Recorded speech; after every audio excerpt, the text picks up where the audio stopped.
let's do this. Okay. That clock doesn't. Well, they need to fix that clock. I'm going to go ahead and call this meeting of the October 22nd, 2018 Board of Supervisors to order.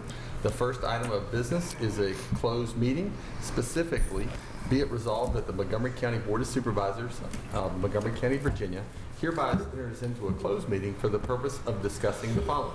Section 2.23711, number 7, consultation with legal counsel and briefings from staff members or consultants pertaining to actual or probable litigation, where such consultation or briefing in an open meeting would adversely affect the negotiating or litigating posture of the public body.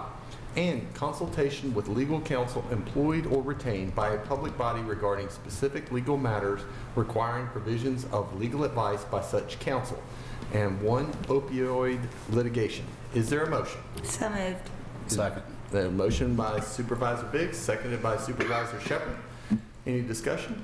Madam Clerk, would you please call the roll? Mr. King? Aye. Mr. Fidzikowski? Aye. Mr. Motts? Aye. Ms. Biggs? Aye. Ms. Bay? Aye. Mr. Shepherd? Aye. Chair Tuck? Aye. 7 ayes. We're in closed meeting. Is there a motion to come out of closed meeting? So moved. Is there a second? Second. Motion by Supervisor Biggs and a second by Supervisor Shepherd. Madam Clerk, would you please call the roll? Mr. Fidzikowski? Aye. Mr. Motts? Aye. Ms. Biggs? Aye. Ms. Bay? Aye. Mr. Shepherd? Aye. Mr. King? Aye. Chair Tuck? Aye. 7 ayes. Certification of closed meeting. Whereas the Board of Supervisors of Montgomery County has convened a closed meeting on this date pursuant to affirmative recorded vote and in accordance with the provisions of the Virginia Freedom of Information Act. And whereas Section 2.23711 of the Code of Virginia requires a certification by the Board that such closed meeting was conducted in conformity with Virginia law. Now, therefore, be it resolved that the Board of Supervisors of Montgomery County, Virginia hereby certifies to the best of each member's knowledge only public business matters lawfully exempted from open meeting requirements by Virginia law were discussed in the closed meeting to which this certification resolution applies, and only such public business matters as were identified in the motion conveying the closed meeting were heard, discussed, or considered by the Board. And what this certification is our Board's word to you that we're only discussing things that we're supposed to be discussing in closed session.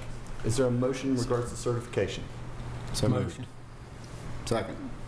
All right, motion by Supervisor King and second by Supervisor Shepherd. Any discussion? Madam Clerk, would you please call the roll? Mr. Motts? Aye. Ms. Biggs? Aye. Ms. Bay? Aye. Mr. Shepherd? Aye. Mr. King? Aye. Ms. Fidzikowski? Aye. Chair Tuck? Aye. 7 ayes. The next item on our agenda is a moment of silence, and then we'll ask the County Administrator to lead us in the pledge, and I will ask all of you to rise.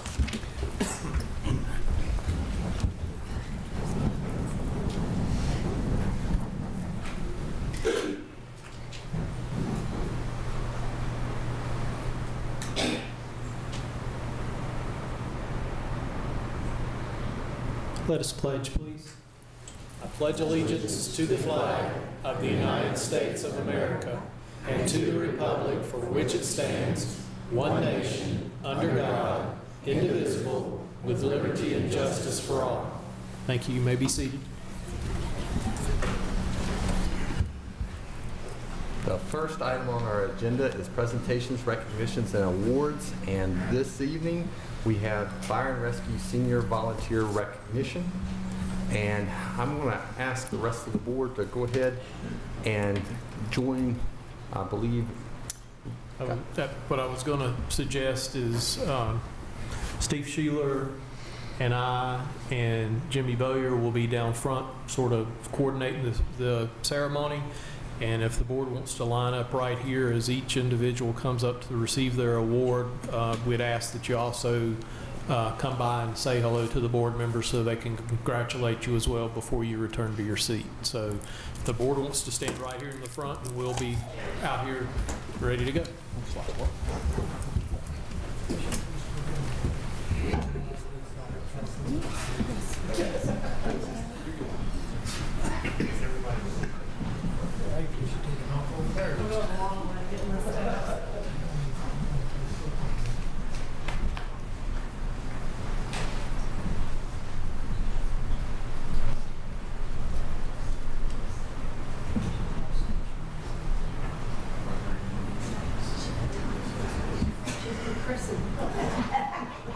Good evening.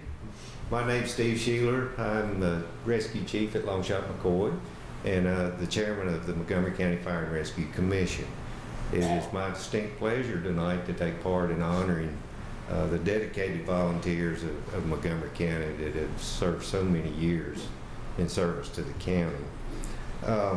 Several years ago, former Supervisor Bill Brown started the idea with the Fire and Rescue Commission of recognizing the volunteers. We had a service award program in place where we recognized people that gave 10 years of service, but nothing for the guys that had given, 50 years plus. So we were missing a huge group. So this will be our third award ceremony, and we're missing a key player tonight. You guys have probably noticed Neil Turner's not with us tonight, and I'm not going to try to fill his shoes because he had a little personal anecdote for every single person that he gave an award to, and I'm afraid I can't do that for everybody. So glad to see everybody here tonight, and I do want to thank all the board members and county administrator and everybody that's helped put this in play, and especially want to thank Mr. Jimmy Bowyer for putting all this together and trying to make this as easy as possible for some of us to get through this tonight. So without further ado, we're going to start off with, we have a gentleman from Christiansburg Fire Department that's getting a 50-year service award tonight, Mr. Don Shaw.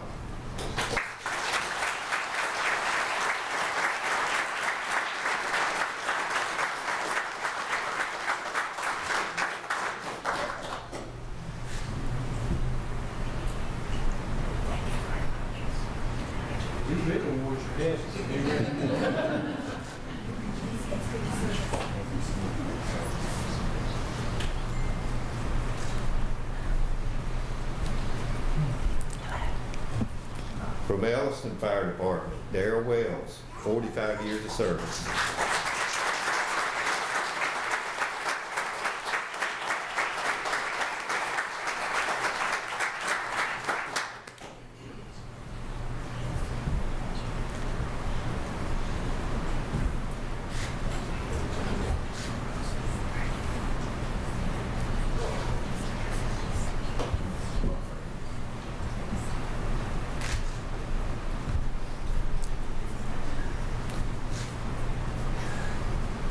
Blacksburg Rescue Squad, Louisa Gay, 40 years.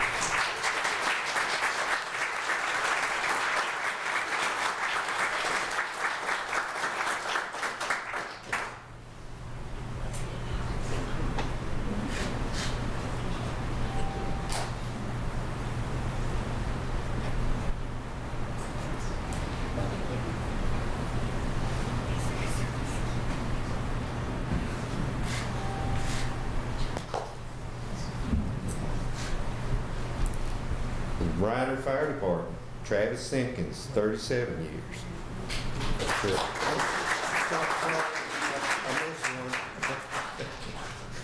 So I told you, Jimmy's trying to keep me straight here.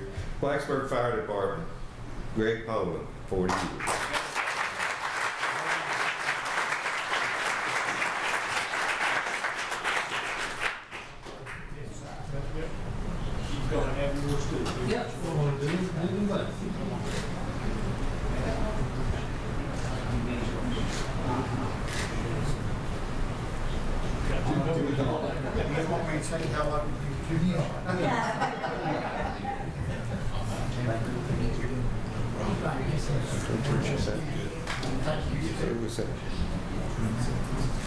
Okay.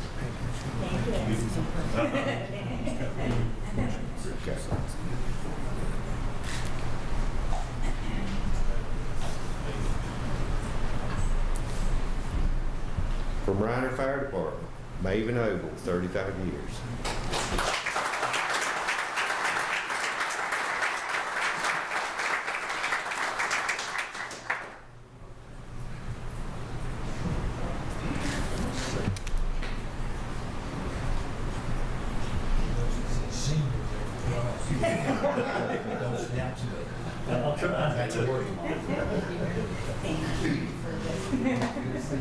well. Yeah, really good. I'm good. Reiner Fire Department, Jerry Saw. 35 years.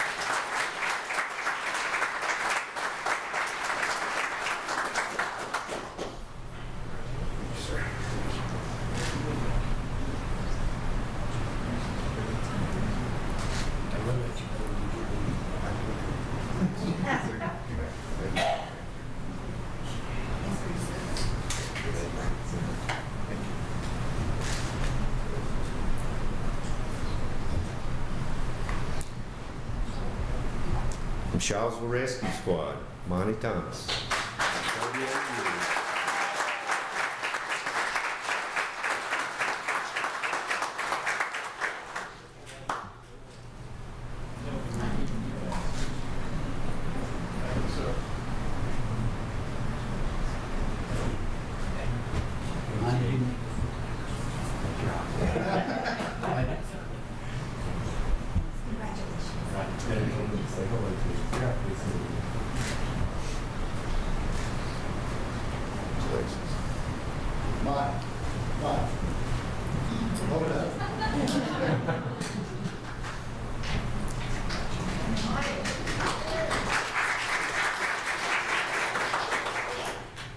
From Blacksburg Fire Department with 37 years, Norman Croy.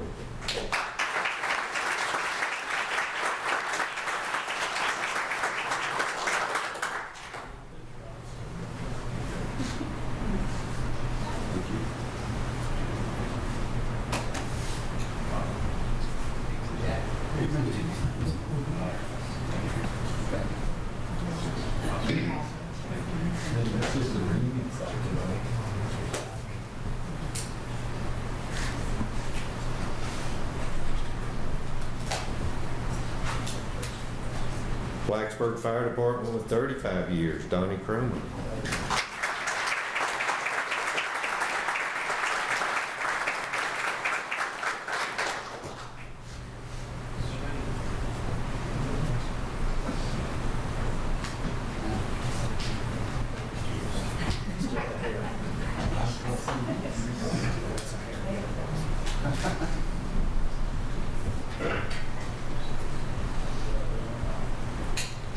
Also Blacksburg Fire Department with 37 years, Dennis Fisher.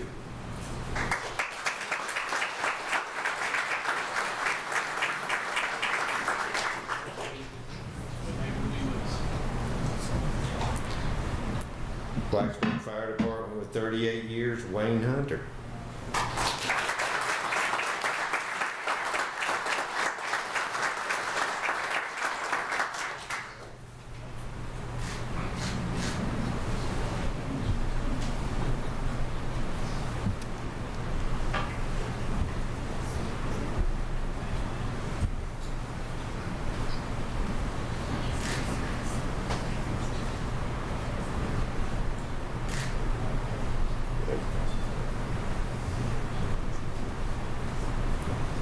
Blacksburg Fire Department with 35 years, Michael Linkus.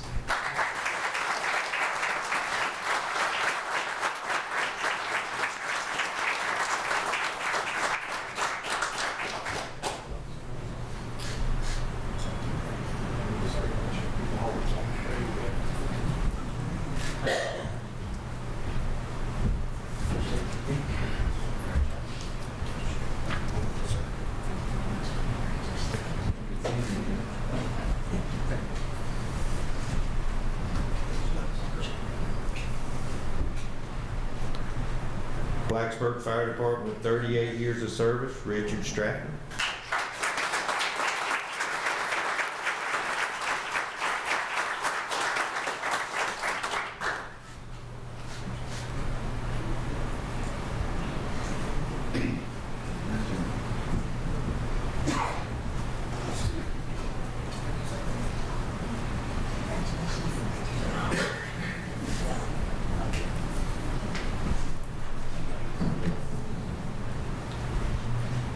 Also Blacksburg Fire Department with 37 years, Joe Strickland.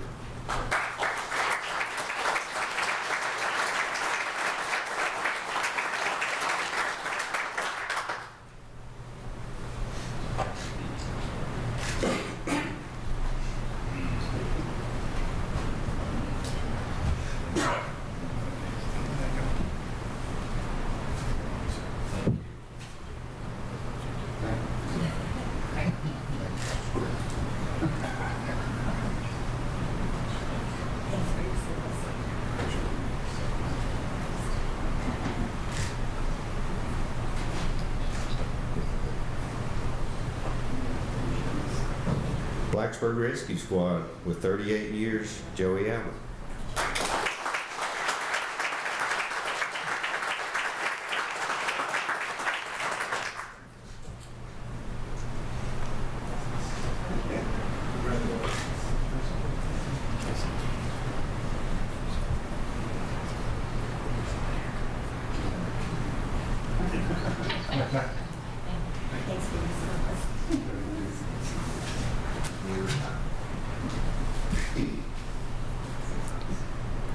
Blacksburg Rescue Squad with 37 years, Robert Evans.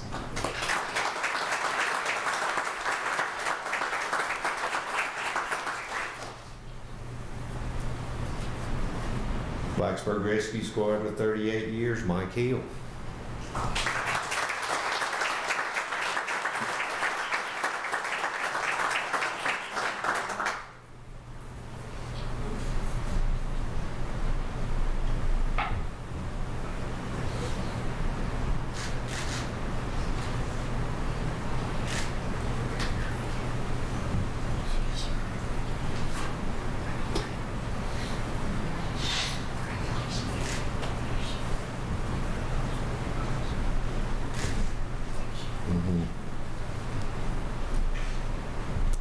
Blacksburg Rescue Squad with 36 years of service, Karen Jones.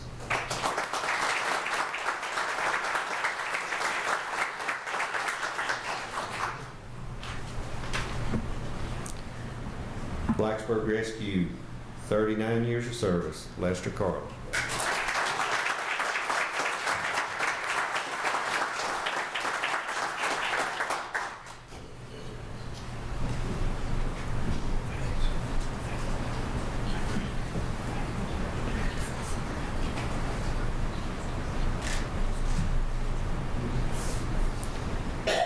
Blacksburg Rescue, 36 years of service, Tom Rogers.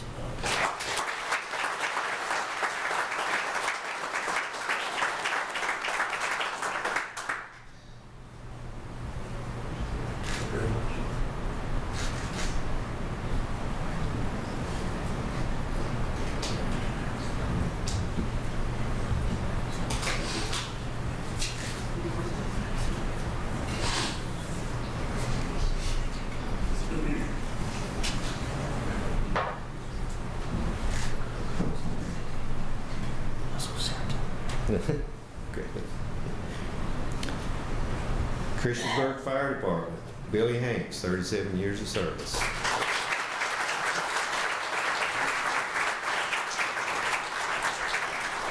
He's a player. He's in at the beach training. So it's a tough job. Actually, he's training. So. Christiansburg Fire Department, Billy Linkus, 37 years of service.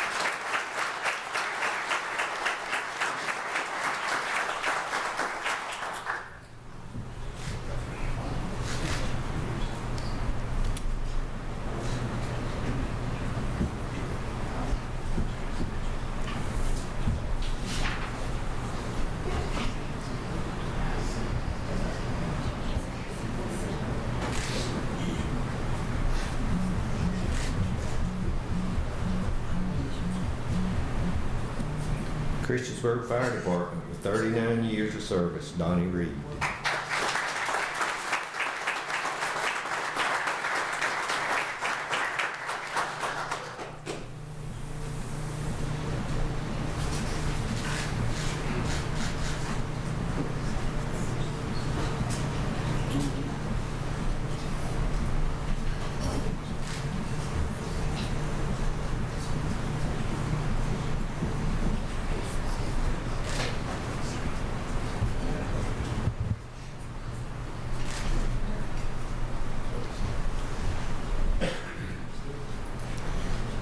Christiansburg Rescue Squad with 37 years of service, James Bauer.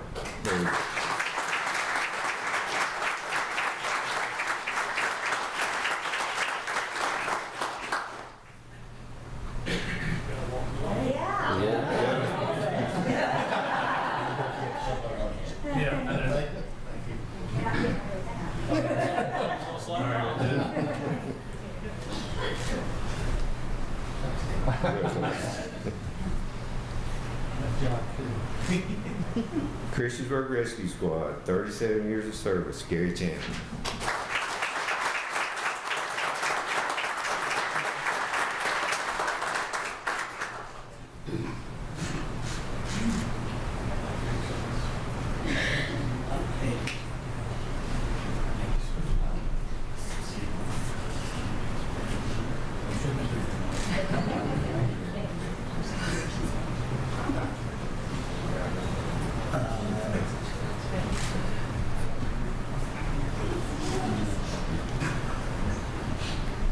Christiansburg Rescue Squad, 38 years of service, Elwood Collins.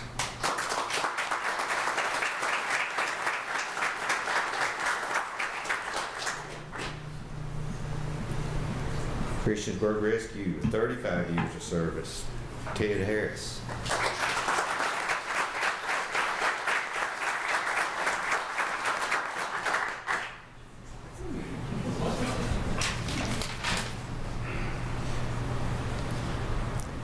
Christiansburg Rescue with 35 years of service, Marty Hauscher.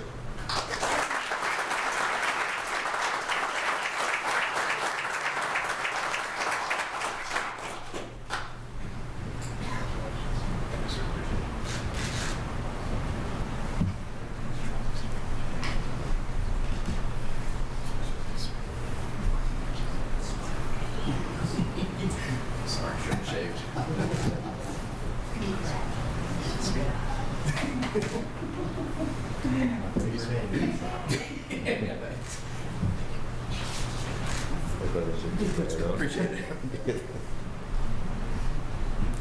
Christiansburg Rescue Squad with 35 years of service, Barbara Jones.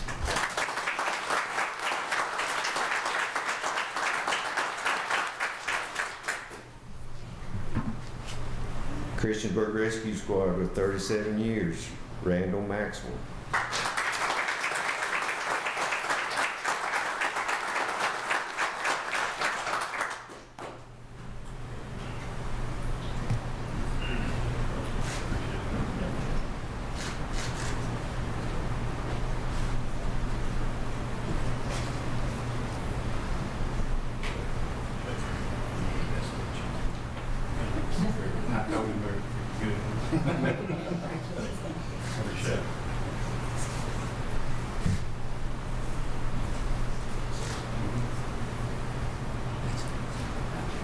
Christiansburg Rescue Squad with 38 years of service, Ronnie Stump.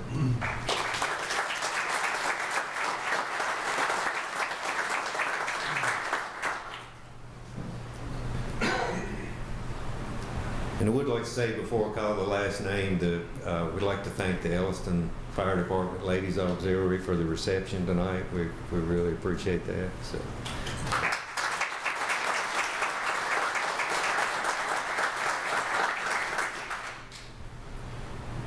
And the last award receiver tonight is Christiansburg Rescue Squad, Larry Sutherland, with 39 years of service.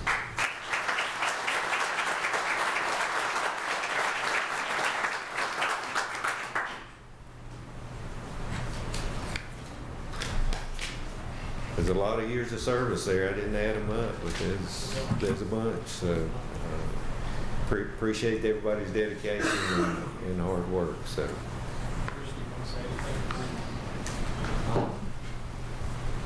On behalf of the entire board, I just want to thank all of you for the commitment that you have made to our community. It's amazing. It's humbling. I told Jimmy that this is one of my favorite nights. To recognize people who've given 50, 40, 35 years of service is a great honor, and thank you all.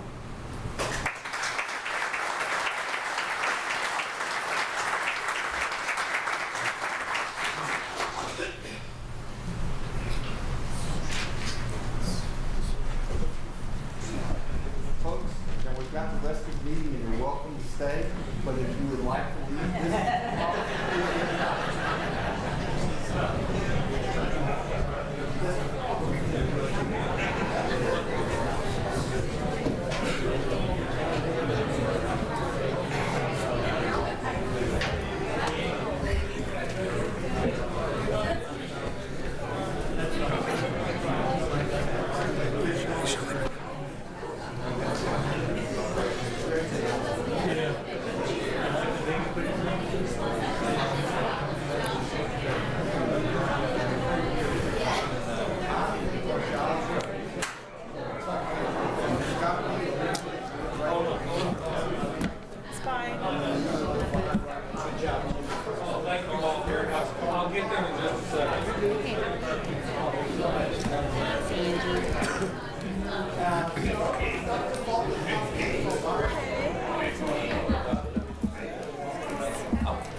good news.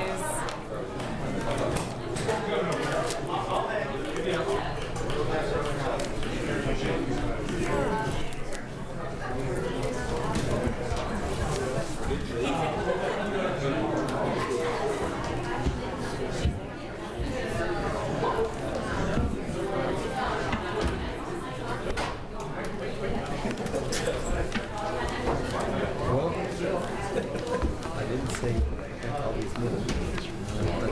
But then I forgot to thank Yes, I did better than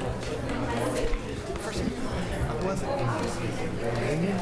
I always give you the chance to say a few words. You did fine. You know, speak from the heart and hopefully with the best. Okay. This is a quarter or a tenth of a dollar. There's no tears left. I'm gonna give him a couple more minutes. Unless you. Okay. Yeah.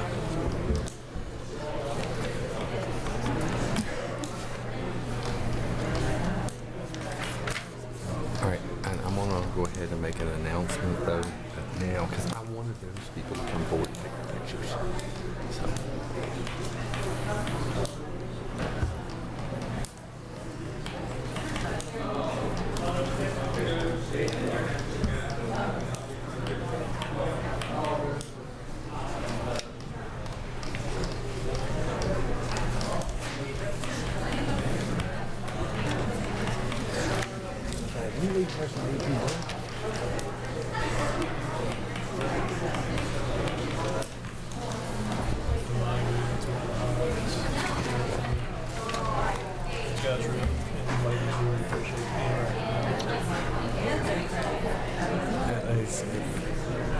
See, but if you keep it generic, but there were several women we recognized in play. Yes. Okay. All right. All right, you ready? I'm going to go ahead and call the meeting back to order. One of the things that I've had the opportunity to speak with Vice Chair DeMott's about is if you are a credentialed media person, you can go beyond the first row. However, if you are not a credentialed media person, we are going to ask you to remain behind the first row unless you're addressing the board at the podium, okay? That being said, the next item on our presentation is fiscal year 2018 year-end fiscal position update. Mark? Thank you. Good evening. Good evening.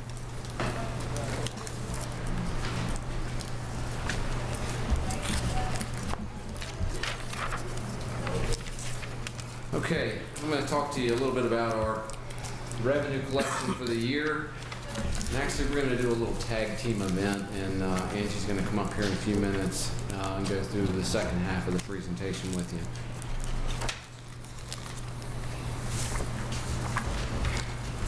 Okay, as we've talked in the past, county revenue falls into two separate categories, undesignated revenue and designated revenue. Undesignated revenue is unrestricted, which means that those revenues can basically be used by the board for just about any purpose. Designated revenue, on the other hand, is restricted revenue. It's earmarked for a specific purpose and can only be used for that particular purpose. And so what we've done tonight is we've actually taken this chart and separated it out, and I'll go through it and explain it. The top chart there is actually our total undesignated and designated revenues added together so you can get the full picture. And as you can see, in total revenue, we were within $100,000 on $125 million. That's basically 8/100ths of 1%. If you keep working at it, you'll get it. One of those days, Mark. But that really doesn't show the full picture of what's going on here. So what we've done is we've come back down and we've said, okay, let's look at our designated revenue because there are certain revenue categories that in order to really show how we fared against those revenues, we need to make an adjustment for those. And for CSA, which is the Children's Services Act, and locally administered roads, those particular categories of revenue are tied to expenses. And so if you don't have the expense, you don't collect the revenue. So we've adjusted for those because those revenues didn't meet the revenue estimate, but that wasn't necessarily because we didn't meet the revenue, as we didn't have the expense in order to get the reimbursement. So I've adjusted for those. And again, if you look at our net designated revenue, we were within 71,000 of the total revenue picture, which was good. Overall, once we adjust for all those revenues, we were within 2% of the total revenue picture. I'm going to talk a little bit about our undesignated revenue collections. Again, that's the lion's share of the county's revenue. And we exceeded the estimates by $2.3 million. And that was due to several categories that I'll talk about in more detail on the next slide, but I'll go over them here. We had some unbudgeted interest earnings. We had prepaid taxes, Public Service Corporation tax revenue that was a collection that we actually received in the current year, but it was prior year monies. And then sales tax collections that were collected in the current year, but they were not distributed to the towns. They were not actually our monies, but they were on our books. Again, on our designated revenues, we missed the estimate by $2.3 million, but again, those were due to those reimbursement issues that I spoke about a few minutes ago. Let's talk about the undesignated revenue piece in more detail. Again, we exceeded the estimates by $2.38 million. And actually, there were several things that happened during the year that we did not anticipate. The first thing is we collected roughly $600,000 in prepaid taxes. These are taxes that we collected in the current year, but are actually not due until December of 2018. So it wasn't exceeding our revenue estimates. It's just a transfer in the sense that we got the revenues before the close of the fiscal year, but that just means that we're not going to collect those revenues in December. Second thing, we had $300,000 in sales tax revenues that were not distributed to the two towns. When we get our sales tax collections, a certain portion of that money gets distributed to the two towns based on the school-age population of the two towns. And so the last payment that we received, a portion of that money did not get distributed before the close of the fiscal year. And since we're on a cash basis, it was recorded on our books. And again, those dollars were distributed in the next month. We actually collected $800,000 in Public Service Corporation revenues. Those were due in fiscal year 17, but due to a timing issue, there's a 45-day grace period in which people can pay, and that grace period fell into the next fiscal year. And so we actually collected those monies in fiscal year 18, but they were 17 revenues that we should have collected in the prior year. And then we had $600,000 in interest earnings that were due to an interest rate change due to an adjustment on our banking services contract. That occurred in May of 2017. At that time, we had an interest rate of 50 basis points, or 0.5%, and we had a contract change that allowed us to get 1.5% on our deposits. So we had a 1% difference on that rate, and that gave us an additional $600,000. So actual collections, after all those things were adjusted for, we were within 98% of the estimates. However, if you take those things out of the equation, those things that we couldn't anticipate or that shouldn't have happened, we were within $144,000, or 13/100% of the total revenue picture, which is pretty remarkable. Talk a little bit about our revenue picture going forward. We're in the process of projecting revenues for the fiscal year 20 budget. These estimates will be evaluated and refined through the county's December collections.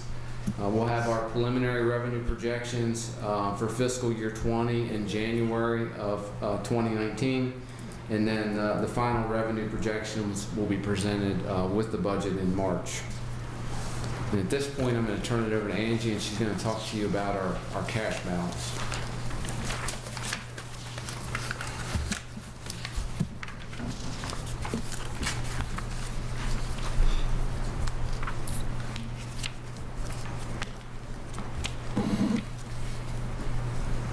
really thought Mark was going to do this slide, but it's okay. We can, either one of us can do it.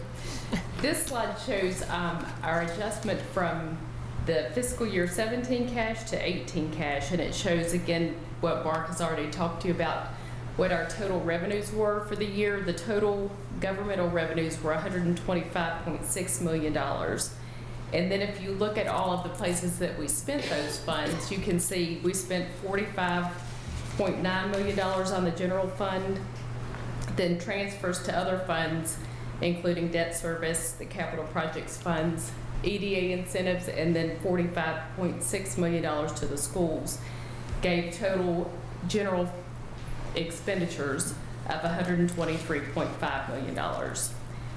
That left us with an increase in cash of about $2 million, just a little over $2 million.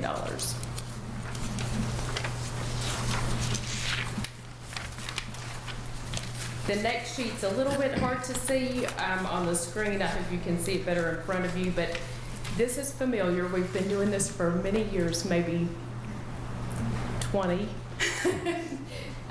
But it shows what our unaudited cash balance is as of June 30th. And then we'll walk across the page and talk about what that money can be used for, what's already been set aside, and that kind of thing. It's important to talk about this because our cash balance and our fund balance are important when the bond rating agencies look at us. It's important that we don't have to use fund balance to balance our operating budget. That's really important to them. It's important to the bond rating agencies that we have reserves that are adequate and that we can demonstrate our financial health in these ways. And by maintaining a strong bond rating, that lets us borrow money when we're able to at a lower interest rate and save money that way. Our unaudited cash balance at June 30th was just a little over $40 million. And then we have to take into account that we collect most of our revenue twice a year, but we spend evenly throughout the year. So we have to have a cash flow reserve. So we don't want to have to borrow money during the year to pay our bills. So the way we figure out what that number is, on the next page, we look back 24 months and we say if we started 24 months ago with no cash and look at the inflows and outflows of cash, what is our low point? And if you look at this chart, you'll see that it is actually almost $25 million. And that happened in September of 2016. That September and October are what our low points, our lowest points of the year, because we're getting ready to collect the taxes in December. We only set aside $21 million in the where's the cash sheet, because we do have other reserves that we can draw on if we need to make up that balance. If we didn't have any of the reserves that are in the fourth box over, we would have to increase the cash flow reserve box. The third box, $9.8 million, is the amount that has already been appropriated by this board since June 30th for expenditure, with the exception of the last two items on the list, which are on your agenda for tonight. So that includes county and school purchase orders, school carry forward, capital carry forward for the schools, and the other items that you'll see listed. The fourth box is our designated other reserves, and those are the same reserves that we've had for the past several years as well. Generally, they stay the same. A few of them change based on activity during the year. The capital and landfill reserve and facility reserve, they generally stay the same. The auto graveyard reserve does vary based on whether or not we have to pay to clean up an auto graveyard and how many fees we collect from those graveyards as well during the year. The rainy day fund and the fuel reserve, those have maintained the same balances over the past several years. The line of duty reserve, we have an amount set aside in the budget every year to cover any line of duty claims. And we also have some claims that we have to pay out. So if we pay less than we have budgeted, that reserve increases. And it's important that we do that. It's self-insured like our health insurance. And so it's important that we do that in case we do have claims in the future that we'll be able to cover those out of the reserve. The parental leave is to cover parental leave that is a benefit to county employees if they have paid parental leave with the birth or adoption of a child. So that's shown and maintained to see what the balance in that is as well. Animal shelter donations are specifically designated for the animal shelter and can't be used for anything else, so we include them in the reserve. Revenue sharing projects, we look at what the board has approved for the upcoming years for revenue sharing with VDOT, and we set that aside as a reserve as we know that that will need to be expended in the future. And then conservation easement stays about the same every year. The EDA reserve is comprised of the balance that we have set aside. Let me back up a little bit. We set aside $380,000 a year in the budget for economic development incentives. If that is not all needed, then it rolls into this reserve. And then if the EDA needs funds from that throughout the year to cover expenditures that they don't have cash to cover, we draw it out of that. So if you look at the column before at the bottom, the item that is on your agenda tonight, the EDA technology manufacturing building repairs, that came from the EDA reserve. And then the last item is the juvenile detention reserve, which is set aside because we know that there will be capital needs at the detention home in the future. So if you walk that across the page, we end up with just a little over $4.4 million. And I did want to point out that this doesn't include the county carry forward requests. We haven't finished analyzing those. They were just due back to us at the end of last week. And right now the request, we had $1.4 million available to be requested, and it looks like the requests have come in at about 1.1, but we have not finished analyzing those to make sure that they meet the criteria that we've established. And then the box below that just as a comparison from year to year to see what those balances look like.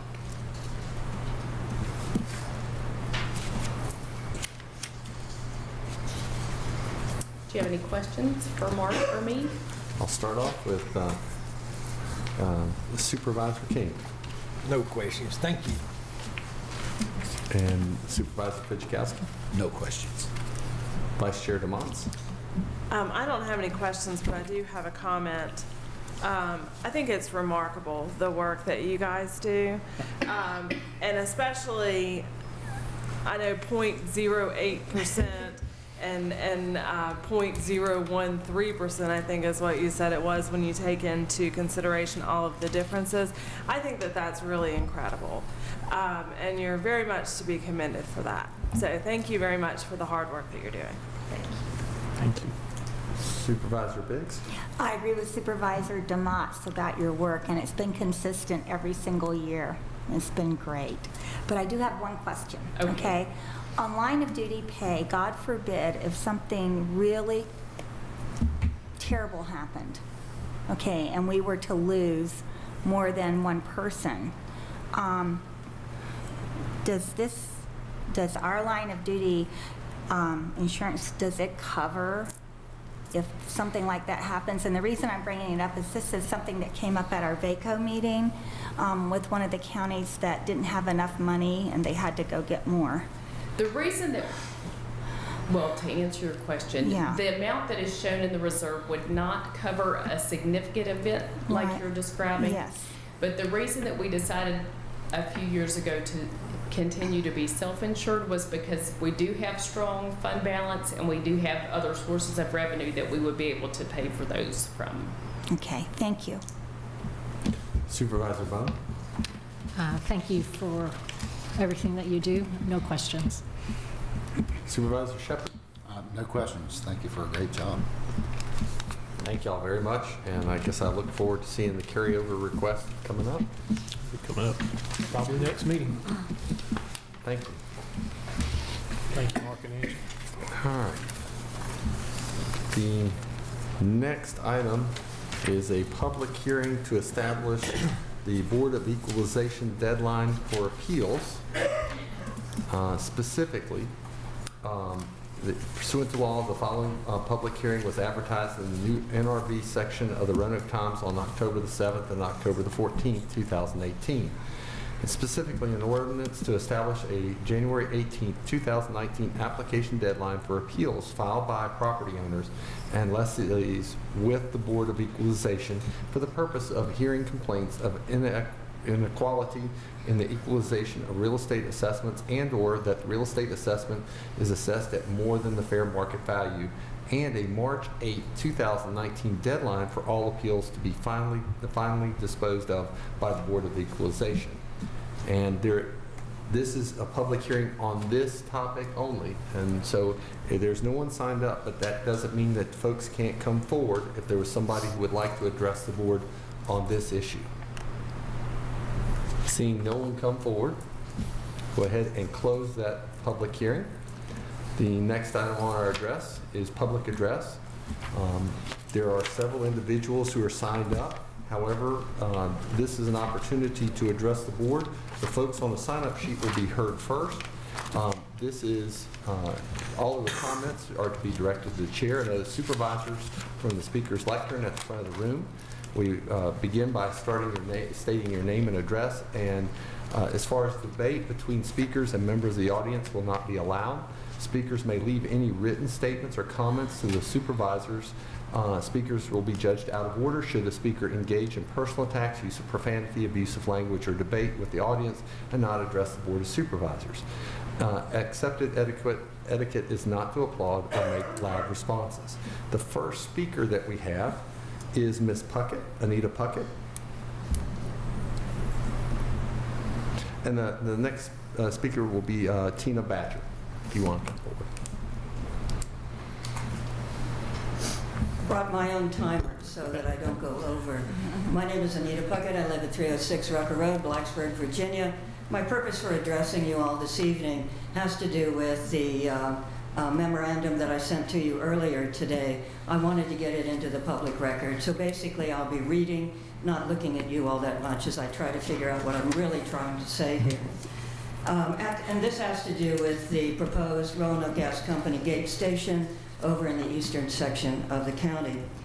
At the end of Ms. Emily Satterwhite's presentation on the October 9th, 2018 hearing 2 weeks ago regarding Roanoke Gas's request for a special use permit to construct a natural gas gate station off of Stoneskeep Road in Lafayette in the eastern section of Montgomery County, she stated, "A vote for the special use permit is a claim to know what is good for your constituents better than they do, and I don't think that's who you are." It is in the sentiment conveyed by this statement that I wish to address more fully in this presentation via Preserve Montgomery County, Virginia, as a grassroots organization, its efforts to determine whether District C residents were in favor of, against, or simply indifferent to regard this request in the building of a natural gas gate station in their district that was a tap from the Mountain Valley Pipeline 42-inch transmission line coming through this section of the county. We did so via canvassing of District C residents through an effort to get signatures on a petition against voting for the permit right now. You have copies of the petition, and you have copies of the summary of what we found as well from a handout that I asked Vicki to give you earlier. We were motivated to do this since the public notification about the hearing, while legal, was reported during the October 9th hearing by citizens to be inadequate to inform residents about the proposed project. It is my understanding that Supervisor Fidzikowski agreed in a meeting with a few residents in the district that this was indeed the case.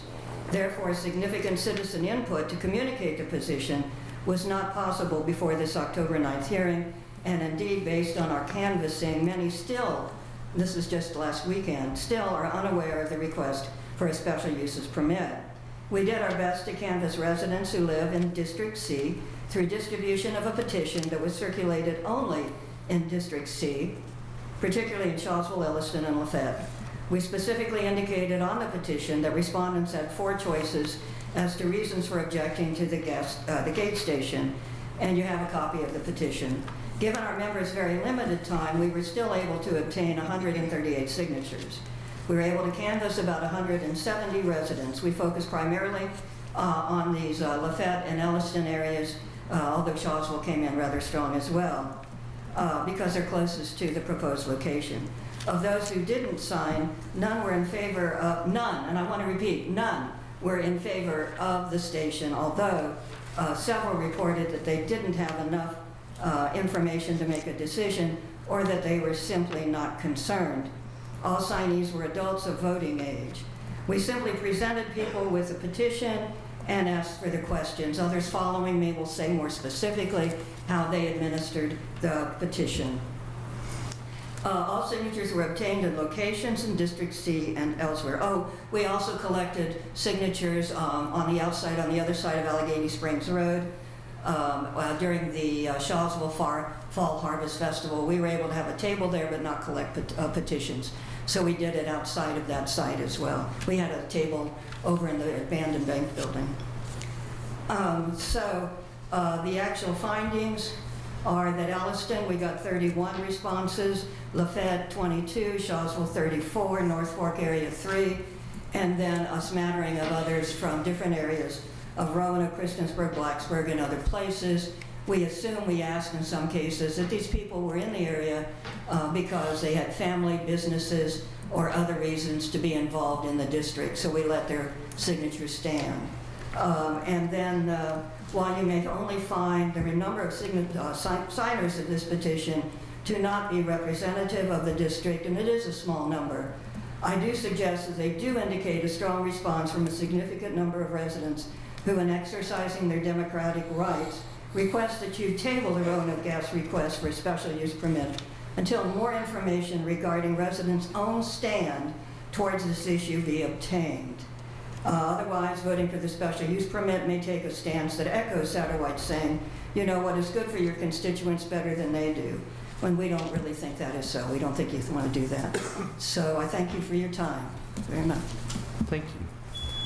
The next speaker after Ms. Badger is Kimberly Homer.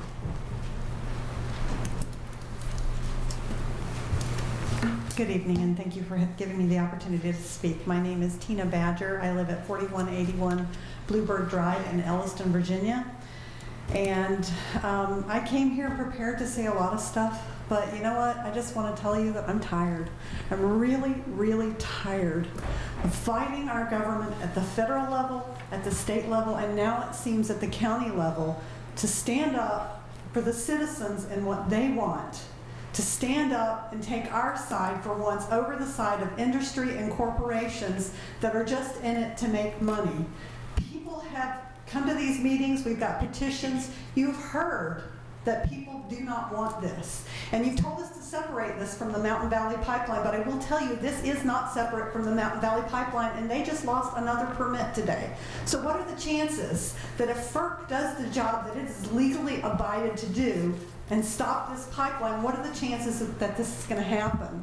And why is it so imperative that Montgomery County makes a vote right now on this project? What do you have to lose if you turn it down? What do we have to lose? What do the citizens have to lose?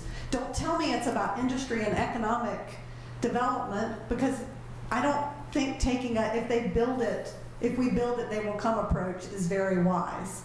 I think the citizens have spoken enough to told you that we really don't want this project in eastern Montgomery County, and I would really, really hope that you would stand with your constituents and vote no on the special use permit. Thank you. The next speaker after Ms. Homer is Thomas Adams.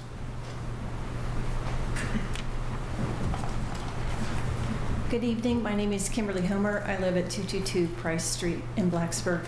And I actually am a natural gas customer. I'm served by Atmos Energy, and they're a good company. Like Roanoke Gas is a good company. They came in the middle of the night one time when my igniter just went tick, tick, tick, tick, and it wouldn't go off, and I didn't know if my house was about to blow up, and they did come, and it was fine.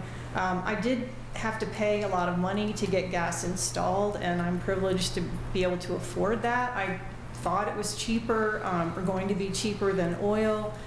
It turns out it's not cheaper, and I'm replacing my boiler with an electric boiler. And so, you know, I can't really think of any reason why gas is, I mean, if it's not even good for someone privileged like me, I just don't see how it's going to be good for somebody that probably can't afford to have it installed. Also, I would like to correct a statement that I made the last time that I was here on October 9th. I suggested a 3-acre solar garden that could produce 1 megawatt and, you know, probably give some training opportunities for Eastmont High School kids. And but one thing that I suggested was that with the 3 acres that and it's on a slope and everything, that you could have goats. And my daughter that does this kind of work in North Carolina says no goats because they'll climb up on the panels. So I'm sorry, I was wrong about that. But still, I think a solar garden would be a good idea. Thank you. Thank you. Help me with that name. The next speaker is Carolyn Givens after Mr. Adams. Okay. Thomas Adams. I'm going to 1724 Sage Lane, Blacksburg. I'm going to continue finishing my end of the world speech, which I'm sure is very fresh in your memories from 2 weeks ago.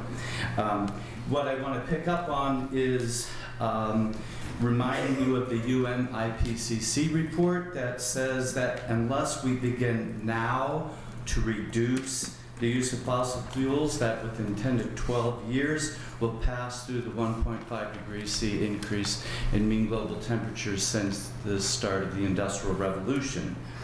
The problem with this is that if we do go through that, it could mark the point of no return that's going to severely impact the Earth in terms of runaway global temperatures.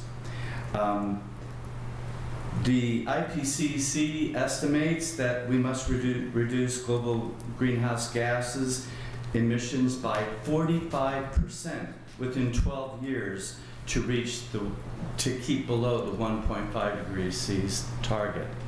By increasing our use of natural gas with this gate station, that's going in the wrong direction.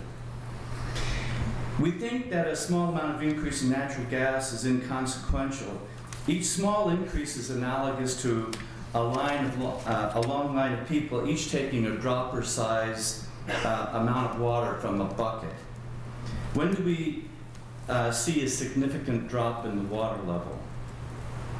We know that the bucket will be emptied eventually, right? When is enough enough? What is happening with our use of fossil fuels, we know with the amount of CO2 and methane already in the atmosphere that will reach the 1.5 degree C limit. The IPCC report says not only do we need to decrease our use of fossil fuel use, we have to implement active measures to take it out of the atmosphere.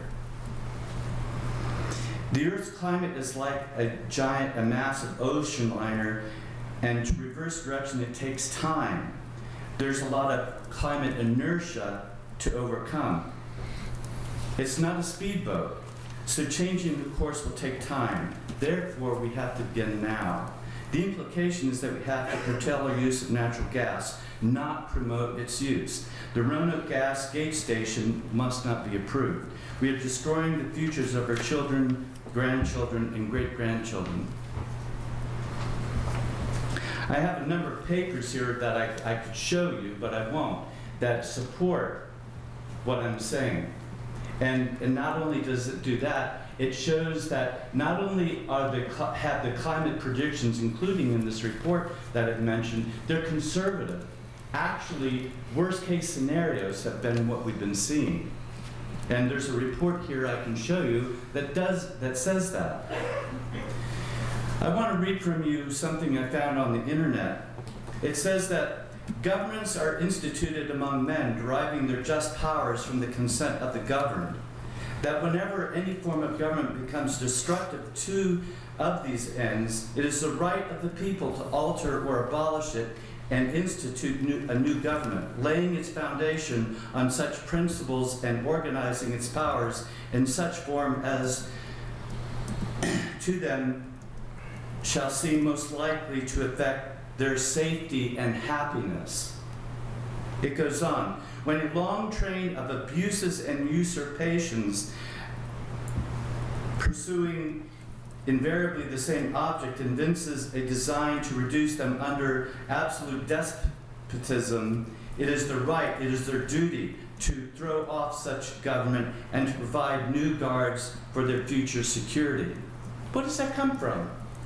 What does it sound like what we were just told about what federal, state, and local government now is doing to the people, not listening to us? This is from the Declaration of Independence.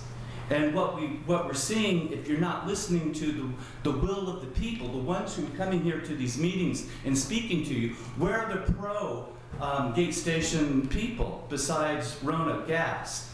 Nobody. The only people who care are here speaking against it. Listen to the people, the ones who really care, the ones who are being affected. Thank you. Thank you. After Ms. Givens, the next speaker is Marianne Capp.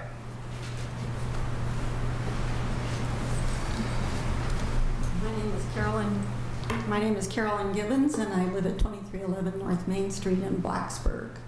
And I am one of those people who is being really affected. I have a farm that this pipeline is going through, and it's ripping. That's the best word for it. It's tearing it up. It's hideous. It's ugly. And you've seen it. You've been around. I hope you've gone out and looked at what's going on. I sent you a letter by email yesterday, I believe. I think it was. There's a lot of writing Saturday and Sunday is all I know. So I'm the person that sent that to you, and I think I outlined some of my concerns about the substation, construction of the substation. Not all of my concerns. The pipeline in general, a yes vote would be so destructive to us. I wanted to say that if you vote yes to the substation request, you are allowing FERC and the owners of Mountain Valley Pipeline to seize personal property and private properties in the counties where Mountain Valley Pipeline is being constructed, all in the name of adding to their personal fortunes.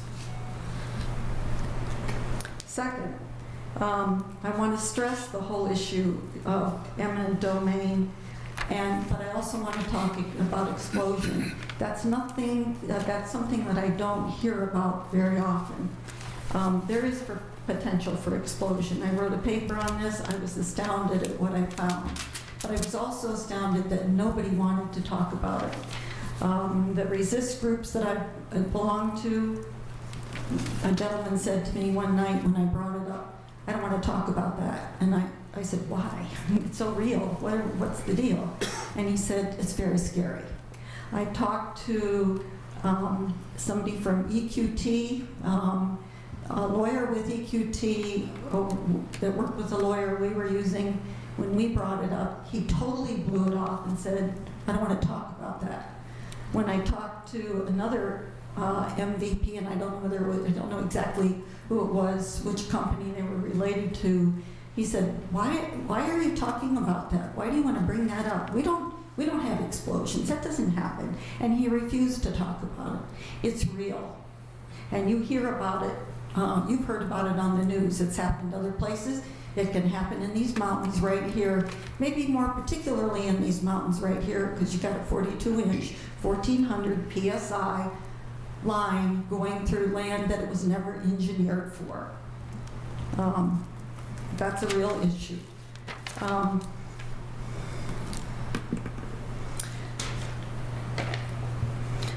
Last, each one of us, each one of you as individuals, each one of you as individuals, and all of you collectively have the opportunity to say no. We are not going to take part in promoting continued independence on fossil fuels. And somebody just spoke, I think we had a lot of eloquent speeches 2 weeks ago. Somebody else just spoke eloquently to that. As I said in my letter to you, Montgomery County, the Montgomery County Board of Supervisors can lead the way in making a commitment to clean air and sustainable energy for the immediate future and the futures of our children and grandchildren. Our Montgomery County can become a model for other communities as well. Thank you very much. Thank you. After Ms. Capps, the next speaker is Carter Turner. After Ms. Capps is a... Oh, okay. That's fine. Mr. Turner, and then after Mr. Turner is Cletus Bond. Good evening. Good evening. My name is Carter Turner. I live at 6960 Campbell Drive in Salem. So that is Campbell Hills in the neighborhood that is in the closest proximity of this gate station. I have had a lot of conversations with my neighbors. I read recently that it was reported that the neighbors close to this gate station were supportive of it, and so I'm here to say that the neighbors that I have talked to are 100% against this gate station. I have not found a single person in my subdivision who is not concerned about it. In addition to living in Campbell Hills, I'm also running for the House of Delegates in the 8th District, which comprises Salem, Craig County, most of Roanoke County, and part of Montgomery County, and this gate station is right in the heart of this district. So I have spent every day for the last 10 weeks talking to hundreds of people in the district about a range of issues, and the one that comes up very, very frequently is this pipeline. And I tell you again, in the hundreds of conversations that I've had over the last 10 weeks, I have not met a single person who is supportive of this pipeline or is supportive of this gate station. The concerns are the typical concerns about safety, odor emanating from the gate station, sound, the risk of explosion. Those of us in Campbell Hills know that this gate station will be surrounded by woods, and if there was an explosion, those woods would be engulfed and homes would be engulfed very quickly as well. The other concern that I hear when I talk to people in the district is that they're not convinced that it's needed. They're not convinced that the current supply of gas is somehow prohibiting manufacturing from coming into eastern Montgomery County. And they say if we're going to be serious about attracting manufacturing to eastern Montgomery County, there are other infrastructural needs, including broadband, that should be the priority over a gas tap-in. So I will wrap up by just saying this to you. 4 years ago, you all did the right thing, and you came out and you said this is not the right thing for the people in Montgomery County. And I'll tell you, it made a lot of people very, very proud. Roanoke County did the same thing. Since that time, now, for 4 straight years, government has failed to protect the people that live in this district, failed to protect the people in your county. So here we are again, in front of you all, 4 years later, with our last chance for the government to do what you all signed up for, what everybody who gets involved in government signed up for, and that is to protect the interests of the people that they represent. It is clear in this case what that interest is. So I hope that you all will do what we need you to do, and that is to protect us here, because it's come down to you all. It started with you, and now it finishes with you all.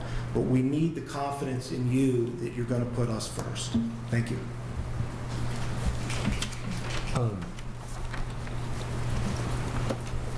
The next speaker is after Mr. And is it Bone or Bond? Bohan. I apologize. Add an O or drop an O, and we might be kidding. Okay. And then the next speaker after you is Crystal Mellon. Yeah, Cletus Bohan, 6210 Yellowfinch Lane, Elliston, Virginia. And we have heard a lot of good stuff up here tonight so far, and we did 2 weeks ago. I'd like to say, I had a lot of things I wanted to say, but I'll say that I talked to Steve last week over the phone. We had a good conversation. He was telling me his theories of why this was a good idea, and I was telling him mine why they weren't. We came to a point where he said he had talked to anybody that would listen. I believe it's the way he put it. And Again, nobody seems to know anything about this. The people that you get out and talk to in the area know nothing about it. And he was explaining, said that he explained to them and they thought it was a good idea. I've had a totally different response from the people that I've talked to. The people that I've talked to that knew nothing about it were very concerned about it. But then they have this sense that, well, what's the use? They're going to do what they want to do anyway.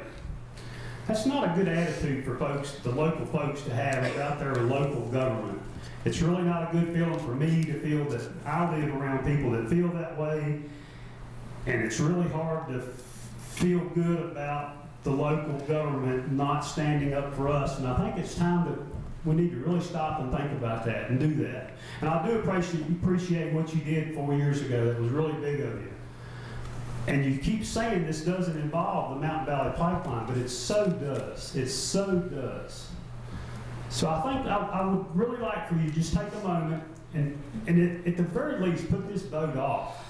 If we've had time to think about it. See what happens with this pipeline. If the pipeline comes through, then let Roanoke Gas build their tap over there.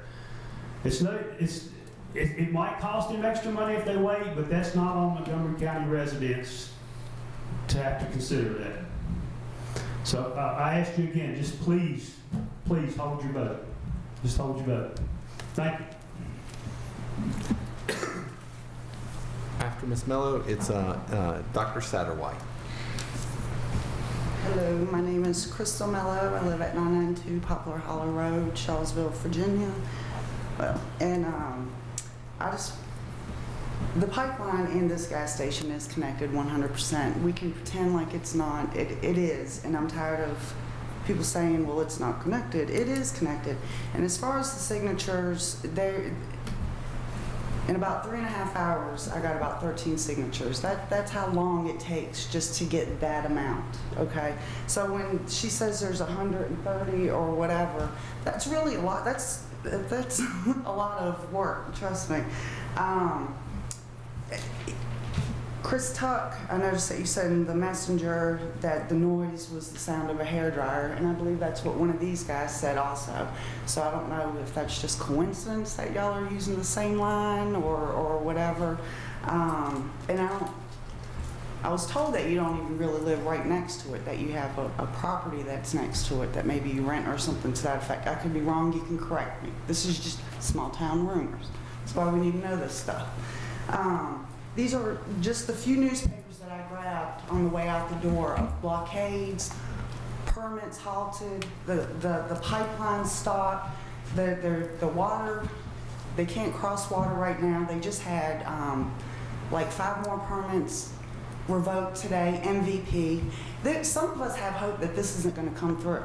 We feel like their stock was down today 4.20%. A month ago, it was down 5%. In between that time, it hit the 52-week low. So they're losing money. We believe that this isn't going to come through. And like Cleta said, we're not going to stop fighting in the middle of this. It's too easy to do that. What we do want is for y'all to stop this for a minute.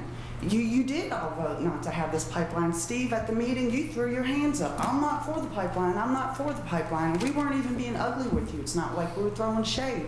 A lot of smart folks were throwing facts at you of real concerns. So do this now. Stand up and just say, okay, let's put this off. What's it going to hurt to put it off? The pipeline's not even here yet. FERC isn't doing their job. The little that I know, all permits have to be in place for this pipeline to continue. FERC is supposed to make a stop work order, construction halted, when permits are not all intact. They're not intact, so why isn't it stopped? Who controls FERC? Where do I go next? I don't know. This is where we're at. So I just, please listen to us and don't do it, table it, whatever. But I appreciate y'all's time. Thank you. Dr. Satterwhite, and then there's no other individuals who are signed up after Dr. Satterwhite. If there are other individuals who wish to address the board, I would ask that you come and have a seat on the front row. Thank you. Thank you, Chairman Tuck. Emily Satterwhite, 506 Southgate Drive, Blacksburg. And I want to say that I'm Grateful for your service and that I support the ERA, and I'm thrilled that you're revisiting that this evening. Mostly I'm here to ask you to please postpone your vote on the SUP for a gate station for a pipeline that just today was ordered to halt more work. As you know, according to the UN report, we have 12 years to reduce climate emissions by 45% to avoid the most catastrophic effects of climate change. Every cow's worth of additional methane makes that goal harder. Long-term economic development and job growth is only possible with half as much fossil fuel emissions, not with additional fossil fuels.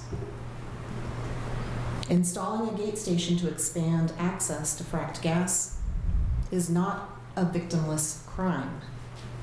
Every cow's worth of methane brings more hurricanes, wildfires, droughts, flooding, displacement, and human suffering. Anyone who says this is going to happen no matter what I do about it, so I might as well go along with it, is contributing to that suffering and blaming someone else for it. In Beckley, West Virginia today, 6 of my friends were arrested because we only have 12 years to have climate emission. Bail has been set at $17,000. That's what 6 young people were willing to sacrifice to reduce climate suffering on behalf of others, their generation and the next generation, because government bodies have failed to act on those young people's behalf. Postponing a decision about an SUP and sitting through another long meeting is literally the least you can do.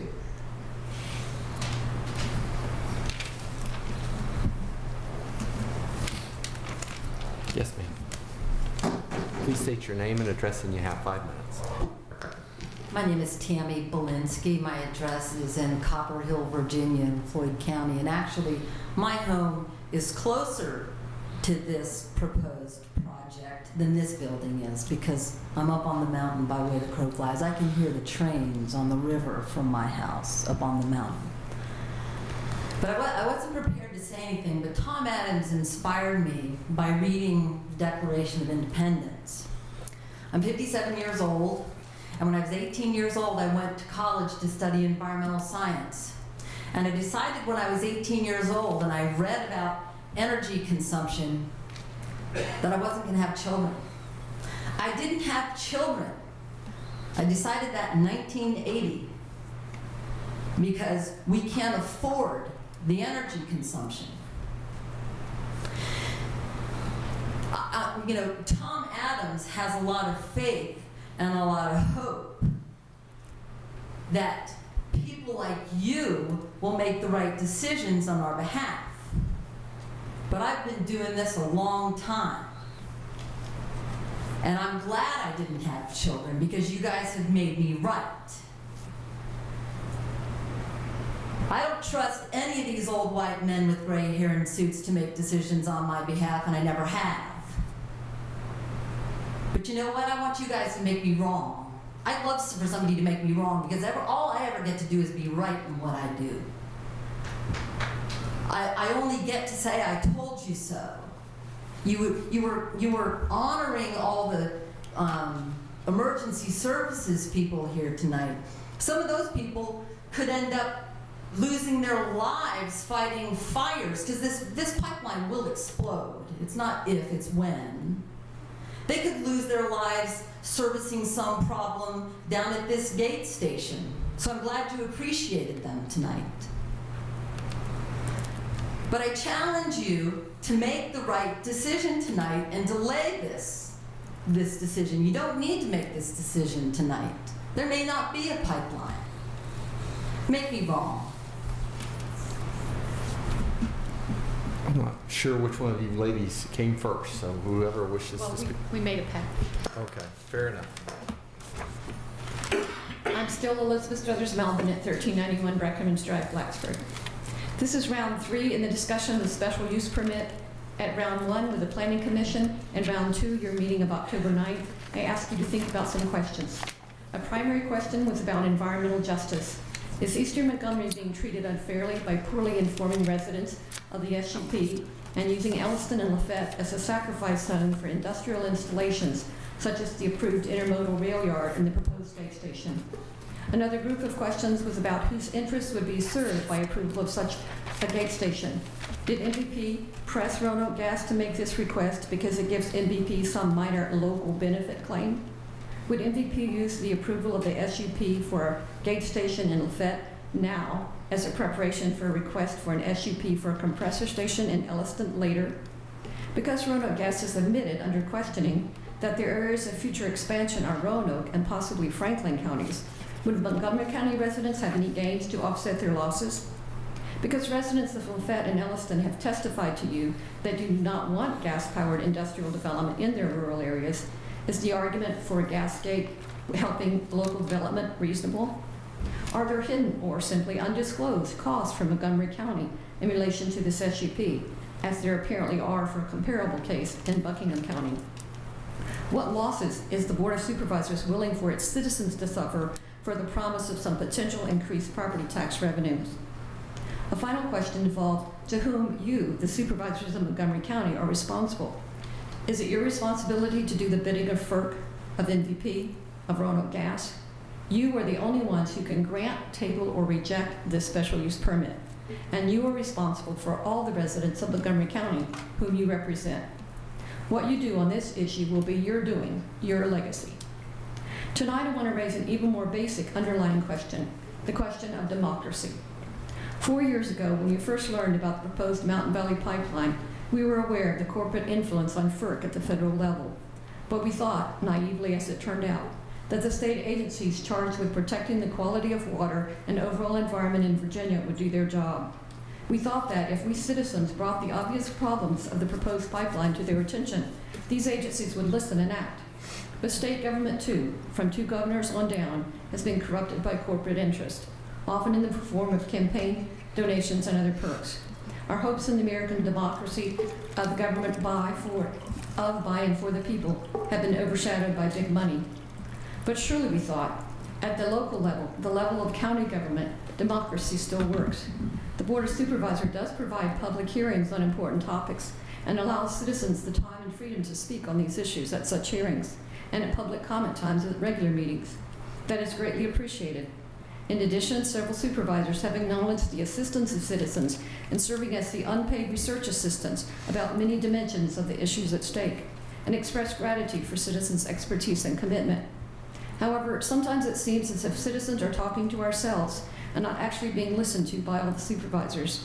This makes us wonder who else the supervisors are listening to.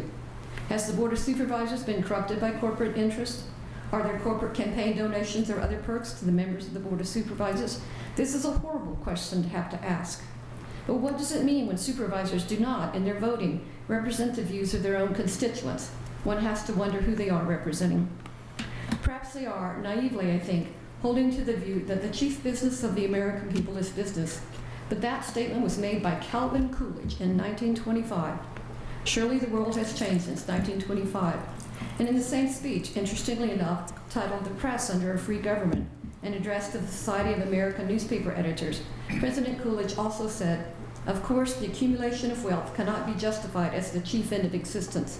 And also this, "In every worthy profession, of course, there will always be a minority who will appeal to baser instinct. There always have been and always will be some who feel that their own temporary interest may be furthered by betraying the interests of others."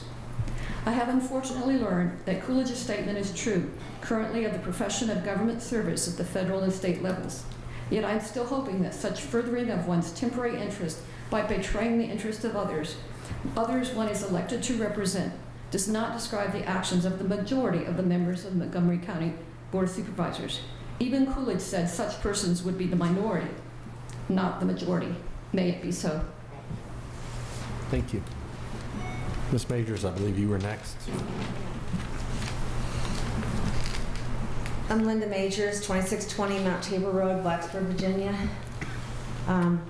First, I want to say that I sent the letter to all of you, addressed to Chairman Chuck, regarding the disrespect to our District A supervisor at the last meeting. And I want you to know that Republicans and Democrats signed that. In fact, my Republican neighbors were like, give me that pen. Disrespecting our supervisor disrespects all of us, and we appreciate the fact that you understand how important this is and that this won't happen again to anybody's supervisor or anybody's district.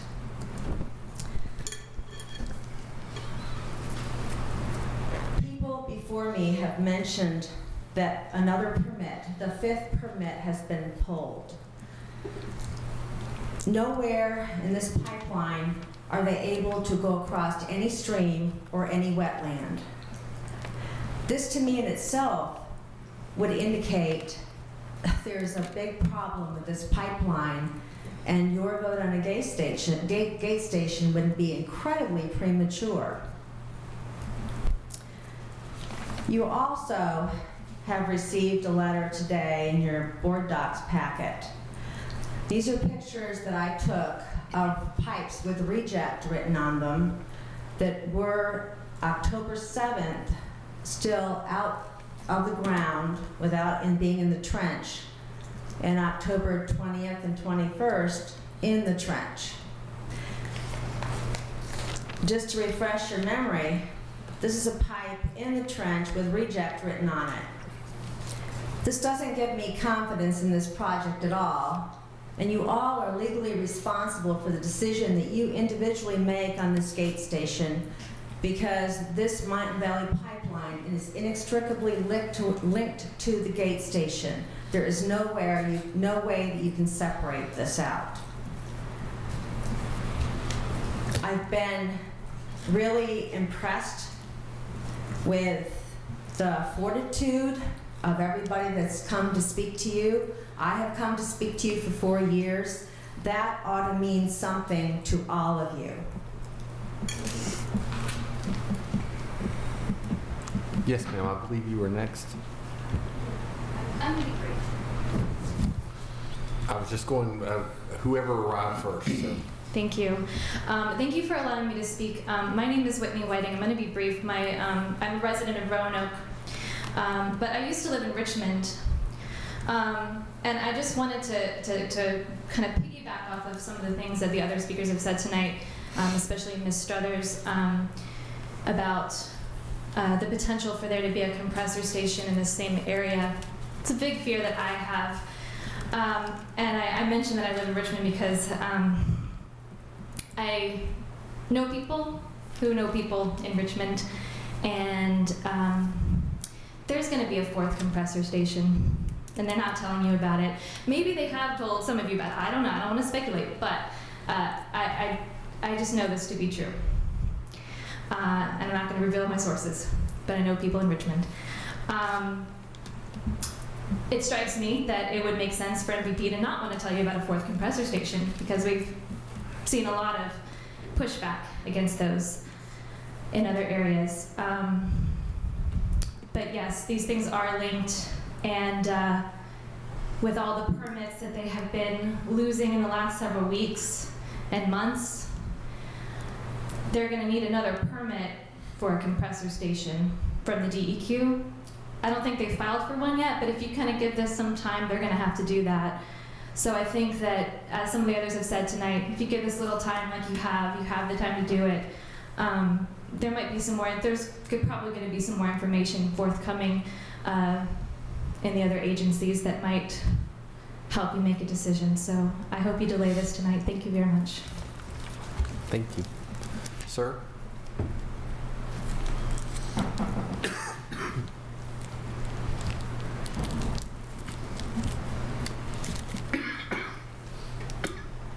My name is Dal Dyer. I live at 4180 Dorydale Hills in Mount Tabor area of this county. I have lived there for more than 40 years. The pipeline is coming off the back of my property. I see it every day. At this point, they're in a stay. And today they were tying down the pipeline so the next hurricane coming by couldn't wash them away. My purpose for standing here tonight is that I spent some time, considerable time, collecting, as did another colleague of mine, 22 signatures from persons who did not wish to have a transfer station in Montgomery County. I could take the time to read what I've written here. Instead of that, I will hand that to the secretary. I'll just say to you that given the testimony you had tonight and my testimony, I hope that you will at least delay the decision on this matter. I really wish you would stand up straight and say no right now.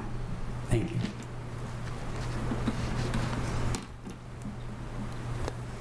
I don't see anyone else coming forward. With that being said, I'm going to go ahead and, is there anyone else coming forward? Going once? Going twice? Yes, sir. I was getting ready to say sold. Come forward, please state your name and address, and you've got 5 minutes. Roy Questenberry, 1025 Madison Lane. I just wonder, when you folks go out shopping, do you ever really look and just try to find something that's made in the United States? It's very, very hard. This country used to be a country of industry. Now it's a consumer nation. Used to, you ride around, every car you meet, probably if you looked at 10, 9 of them was going to be made in the United States. Today, you meet 10 cars, 7, 8 of them made out of the country, 2 to 3 of them might be in the United States, but they're going to be made from foreign components. I worked in industry 38 years, 32 years of it I was a plant engineer. I worked for the largest textile company in the world. Doesn't even exist today. Burlington Industries. J.P. Stevens, number 2. Or they might have been number 3. Milliken might have been 2. But number 2, largest textile industry in the world, and number 3 don't even exist today. Milliken is into the chemical business, which they were some back then. You got furniture factories closed. You've got Mountain Valley Pipeline basically has to use pipes that's made in India and have them shipped in here. There's no steel industry or mount anything or any foundries in the United States. What you have in this country, you're going from middle and high gas usage industries down to industries that are light, don't use a lot of gas. A lot of it may be just for building heat. But if you're not making anything, you're not using a lot of gas. And I think you would have to wonder if we were an industrialized nation at one time with all of these companies that have closed in the past few years, especially since NAFTA, where did all that infrastructure go? What happened to the gas flow through those pipelines? I know they're developing new sources of gas in different areas of the country, but there's a lot of infrastructure out there that's not being used, a lot of industry plants that are shut down. I would also like to say, I'm not sure that the Board of Supervisors really understand interruptible and firm contracts. And I don't really know that the gas company is going to tell you much about that either, but they will always have interruptible service contracts. The way when I was in industry and dealt with the gas account manager with the gas company for our company, they would come periodically and ask us what our production levels are going to be, how much gas we're going to be using the next year, we'd tell them, they'd take that back. All their large customers, they would do that. So they would find out how much gas they're going to need. So the gas companies, the pipeline's goal is to sell 100% of that gas in that pipeline. These distributors are the people they sell through. So when they go to the industry and find out how much gas they're going to need, they go back and negotiate with the pipeline company for that allotment of gas for that year. Once they got that allotment, they have that much to use and that amount of flow. So when cold weather comes and they have to interrupt customers, because what they do is do load balance at the end of the line when the weather varies. So that's how you get interruptible contracts. And those interruptible customers pay lower gas rates all year long. So being, for them to say they're interrupting customers. Your time's up, sir. Thank you. You got to kind of look at that and take it with a grain of salt. Is there any other speakers? Seeing no one else coming forward? Sorry. That's okay. Reset. It's not the first time I've been buzzed. I'll go ahead and close public address. The next item is, I don't believe there's an addendum. No, sir. No. Is items of consent. Is there a motion? Motion. Second. A motion by Supervisor King and a second by Supervisor Biggs. Madam Clerk, would you please call the roll? Ms. Biggs? Aye. Ms. Bennett? Aye. Mr. Shepherd? Aye. Mr. King? Aye. Mr. Fidzikowski? Aye. Mr. Motts? Aye. Chair Tuck? Aye. 7 ayes. Next item is old business, specifically an ordinance in regards to special use permit for the Roanoke Gas Public Utility Substation. I make a motion. There's a Second. motion, and is there a second? Second. Motion by Supervisor Fidzikowski and a second by Supervisor Shepherd. Discussion. We want to start off with, I guess it was well, I've already started with Supervisor King. I misplaced my sheet. Supervisor Fidzikowski. Mr. Chairman, I would request that you pass on me right now, and I would like to have some time at the end. Thank you. All right, Vice Chair DeMotts.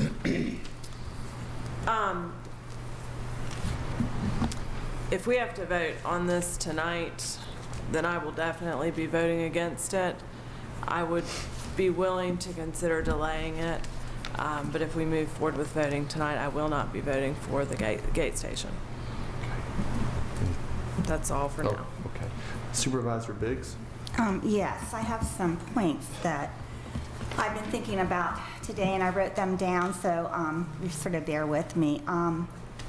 Usually when something goes in a fellow supervisor's district, I try to work with that supervisor and support that supervisor. So I did call Steve earlier today, and I told him that this would be one time when I couldn't do that.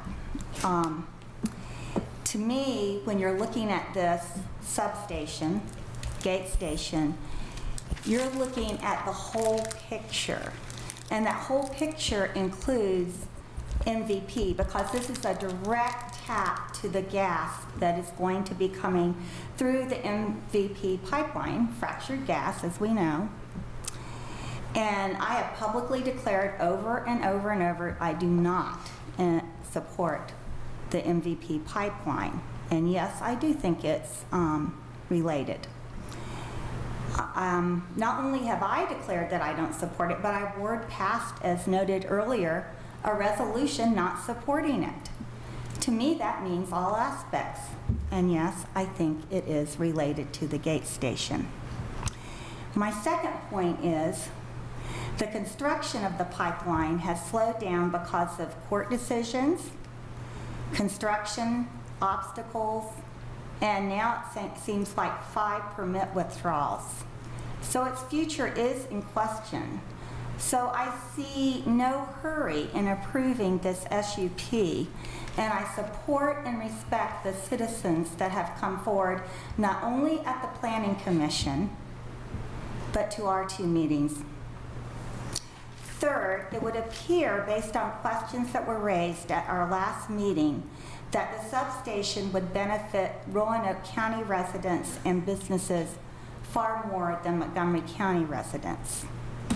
And finally, a county that is concerned with protecting our environment and quality of life, along with encouraging the use of alternative, renewable, sustainable forms of energy, such as solar. I don't see how this fits into that vision for this county. I don't see how the gas coming in from the sources it's coming through, how does that benefit? And I also am concerned with the emissions that would come from this site into the air that would affect citizens. So I will not be supporting this gate station SUP. Supervisor Bone? Craig and Marty, I sent a whole bunch of questions to you all over the weekend, and are those questions going to be answered? We sent an email earlier this afternoon from Roanoke Gas. I didn't see it, so. Hold on, that's okay. this thing right No, that's from that's from Friday. No, there was a email that... Yeah, there was this. No, there was an email we sent out earlier this afternoon. Okay. I know I read both of them. I didn't, See if I can I mean, I'm sure I got it, but I don't. It came out about 4 o'clock. Okay, hold on.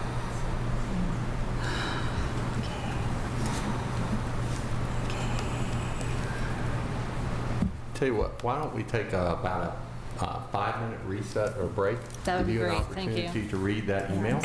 I tell you what, we'll make it 10. I know Supervisor King, so we'll go try to come back at 5 after 9. Here. Folks, if I could ask you to take a seat. I said, All right. I believe we were, Supervisor Bone was speaking. Thank you, Chair Tuck. I did receive the email, Yay. and part of the reason why I didn't see it was because I had spent 3 hours with a couple of kind gentlemen from Roanoke Gas, looking at 2 gate stations, one up in Roanoke and one in the Salem area, so that I could get a better understanding of what we really were talking about. And I'm sure that little tour could have lasted maybe 45 minutes if I didn't ask so many questions. So I really appreciate Jim and Paul and all of their time and patience with me asking all those questions. Thank you very much. So I didn't get back to my office until 4:30, and the email from Ms. Gibson as well as Roanoke Gas, from all the questions that I had, came around 4:04. So I'm going to take time to ask the questions of Roanoke Gas that they did not answer, because from what I see, as far as their response, it looks like they had one response for 3 pages of questions. So that's okay, according to Marty, for me to do. Is that correct? I have the floor. So, okay. So here are my questions. And I know that some of the folks at Roanoke Gas are here. If you want to come forward to try to address some of the questions, that's fine. Or one of you, or a group of you, however it's best served.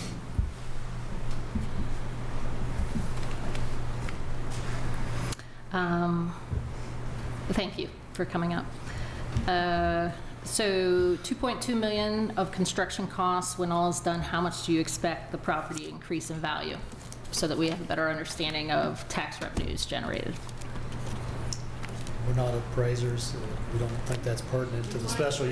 Yeah, you're going to have to speak up, and if you could, you're tall like I am, so if feel free to adjust the mic to make it work. Paul Nestor, Chief Financial Officer of Roanoke Gas Company and RGC Resources. We're not appraisers, so we're not able to ascertain the value of the property after the station's constructed, but we fail to also see the pertinence of that question to the special use permit. You all mentioned that there would be an increase in value in some of your documents and/or when you presented last time. You saw relevance in it at that point in time. Why don't you see relevance right now? Maybe you can elaborate on why you think it's pertinent or how it relates to the special use permit. I feel very uncomfortable. Marty, I feel very uncomfortable. He doesn't have to answer any of my questions? Is that the way that this will work? Use your microphone. It's up to him how he answers. It's up to you. Marty, if you would use your microphone, it would help. It's up to him how he wants to answer, and then it's up to the board on how they want to consider his answer in your decision. Okay. That makes sense.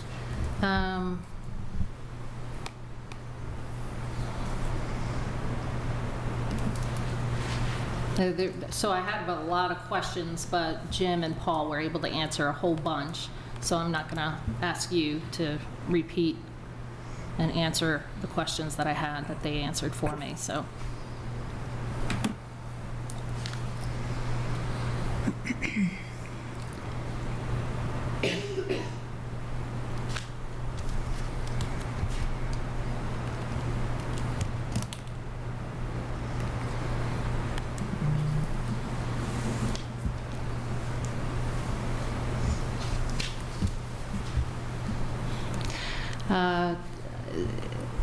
In your responses, your point number 2, you said that the increase in cost for construction would approximately be $350,000 to $500,000 if the gate station was delayed, and that the costs would be passed on to the customers. If that is the case, then is it an easy calculation of $500,000 divided by the number of present customers that you have? So approximately $8.33 per one-time expense for all of your customers. Now Jim, I understand Jim's the operation manager, so I'm not going to put him on the spot, but could you explain how that works? That's not the accurate math, and that is not how it would work. As we're regulated by the Virginia State Corporation Commission, costs for any investment that we make are regulated by them, and how they are passed on or disseminated to the respective customer classes is determined by the State Corporation Commission.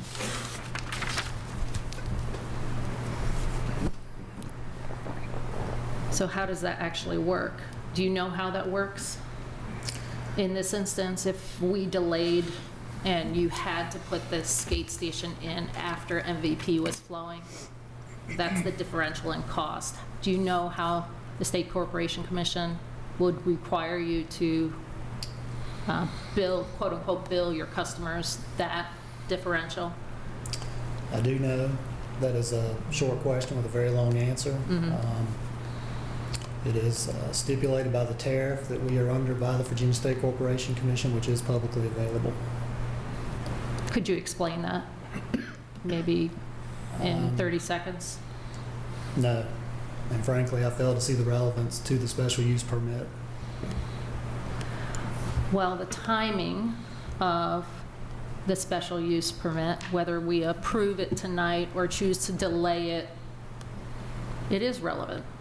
Because from my understanding of seeing the gate stations and talking with Jim and Paul, that really the T joint, I forget what you called it, Jim, has to be there when MVP welds all of those pipes together. 2 weekends ago, I had the opportunity to get a tour down in the Lafayette, Elliston area of the MVP pipeline, and their construction is remarkably less, or I could say destruction is remarkably less than what is in my district, District A. And I even think that once MVP starts building more, that more and more people in that area will not want a gate station. So if we delay, we may be better informed of whether or not this gate station is wanted in Montgomery County, which directly relates to the SUP.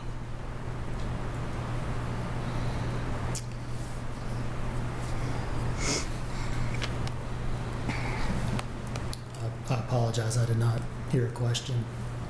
My question was, you understand the SEC ways of calculating and passing on to the customers, and I'd like to have a better understanding of how that works. I do not think that's relevant to the special use permit. Okay. Moving on to the next question.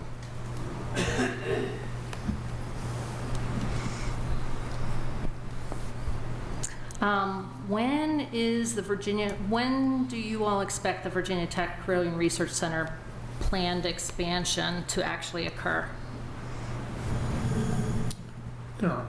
Basically, the final decision is ultimately up to Tech Carilion. We just know that they're talking about some development over the next 5 to 10 years, and with some of that occurring pretty soon, but the exact dates, that's really Tech and Carilion to make those decisions. Great, thank you.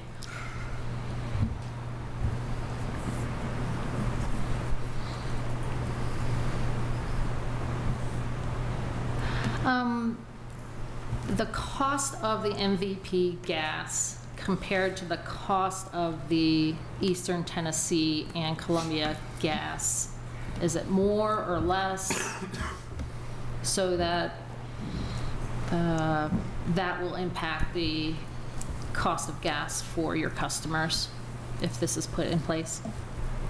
Cost of gas is determined based on trading hub, and again, we don't think that's pertinent to the special use permit.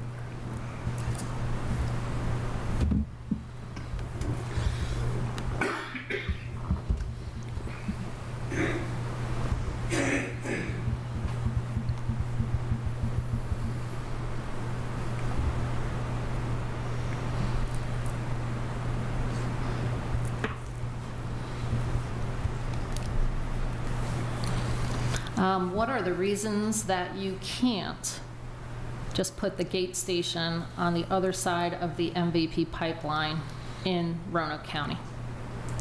I believe we responded to that in the written comments back to the board, provided late last week.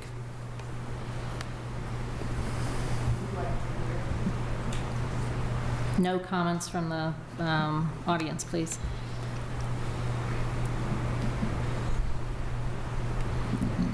Give me a second.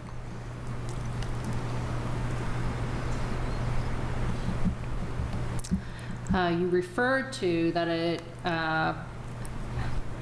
actually your response was not exceptionally clear. You said it's the present proposed location isn't in a floodplain, definitely is better view shed, and I forget. I think it was that there are not that many homes nearby. Thank you. Safety, view shed, proximity, no eminent domain.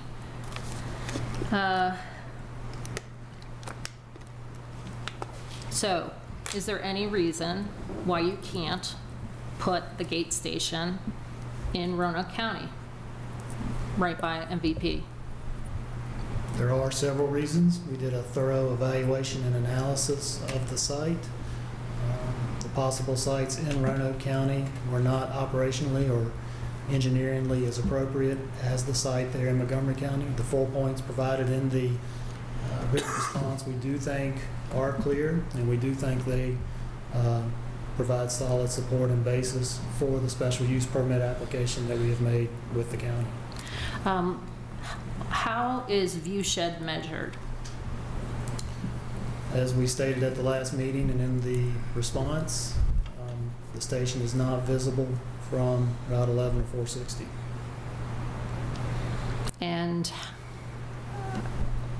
why wouldn't, closer to 460, why would the view shed be remarkably or incidentally compromised? Why is the, like, how do you define that? Why would it be not good?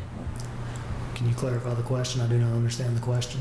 So in your response, you say the view shed is preserved. I get it because it's the top of the mountain.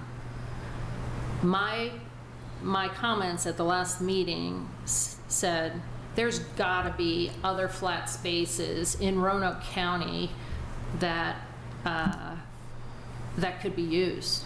And so I went up on a topographical map and I cross-referenced it with Google Maps, and sure enough, right down the hill, there's somebody's property that it could be on.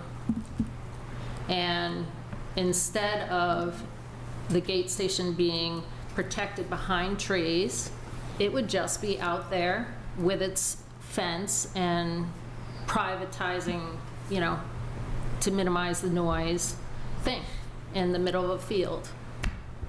Is the view shed compromised with it there? I can't answer that question because I cannot ascertain where you're talking about or your analysis. The property owner who used to own all of Campbell Hills and then allowed Campbell Hills to be developed owns a home and a lot of property close to 460. And it's in Roanoke County. It's flat. It's even closer to your lines. Is there a reason why the gate station can't go there? I'm sorry, I still don't understand the nature of your question. The only thing I will reply is that our professional engineers who have much experience in this area performed a thorough analysis. In fact, our consultants with Hurt Profit were also local to this area, assisted with some of that. We trust their judgment as professionals in the siting of the gate station, and hence our application for the special use permit.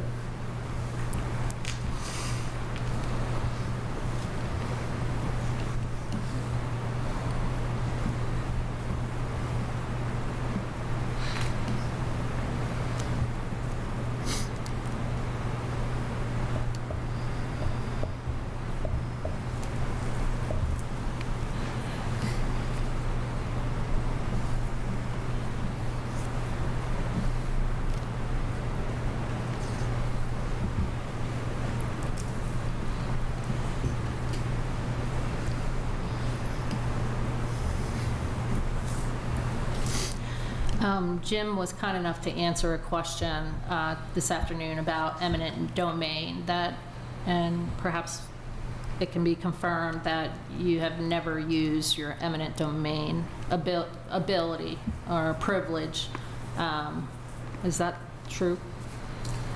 Yes, ma'am. As far as I know, in our recent history, at least dating back to the last 30 years, we've not exercised our condemnation power as granted by the Code of Virginia, otherwise known as eminent domain. Mm-hmm. I appreciate that, by the way.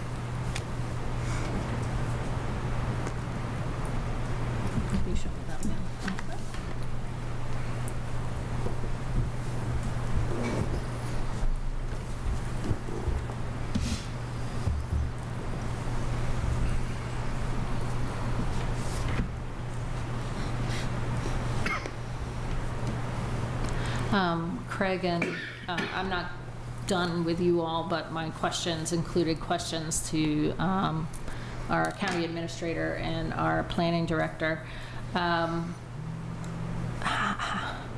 Besides the intermodal, when was the last business that actually wanted to relocate to locate in the Shawsville area? We didn't have any record of any businesses specifically for Shawsville. As I mentioned in the response, there's so little land in that area that's zoned industrial that's not already occupied that we've not had any requests recently. However, if the Norfolk Southern property if they ever determine that they're not going to use that for an intermodal facility, that, subject to the board's rezoning, could be available for industrial development. And how many decades has it been zoned the way that it is zoned right now? I have no idea on that one. Marty, do you? A while? So the question that you initially sent last night was about the comp plan designation and not about the zoning. The comp plan, yeah. And the designation has been in place since the update in 2013. I didn't pull any previous plans, so I don't know if it was like that before or not. Thank you.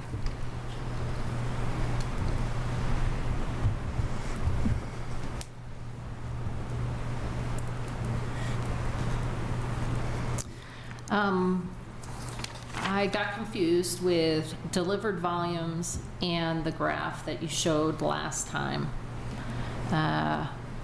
So delivered volumes actually are decreasing since 2014, but the graph that you showed increased demand, or what was that you were showing last time? The graph that we displayed at the last meeting was delivered volumes, and it was a comparison for our current fiscal year 2018 versus our fiscal year 2017, showing a significant increase of 2018 versus 2017. How many years were represented on that graph? It was just the years 2018 versus 2017, so Okay. current year and prior year. So if we go up on your 10K filings all the way back to by 2014, if not like at least one more year before that, it actually shows 2014 was the highest, then it went down to 15, down in 15, down in 16, down in 17. And it's sort of like our graphs that don't include 2007 for a lot of revenue, and certainly don't show 2008 being the bottom, and ours start in 2008 to not show 2007 going, there was a big dip. So it seems to me that the delivered volumes should have more capacity since 2004. Was 2018 more than 2014? I do not have that data in front of me, but I will speak to this. This is all publicly disclosed and available in the public domain. Our delivered volumes are weather sensitive. Jim may have shared some of that with you today on the tour. 2014 was the coldest year by average temperature of the last 5 years. Hence, our delivered volumes were extremely high in that year. 2018 was also a very cold year, colder than 2017. So there was a difference in delivered volumes due to the weather. As John mentioned in his presentation at the last meeting, there has been significant commercial and industrial usage that is not weather sensitive. Most of the charts he displayed referenced that usage, which is an increase in demand. Okay, can you explain that one more time so I understand the difference? I understand what delivered volumes is, but what are the charts again that John presented? They are still delivered volumes. The charts John showed delivered volumes by residential customers, commercial customers, and industrial customers. His charts indicated increases from 2018 to 2017, not only for the residential customers, which are weather sensitive, but also the commercial and industrial customers, which are demand sensitive. Okay.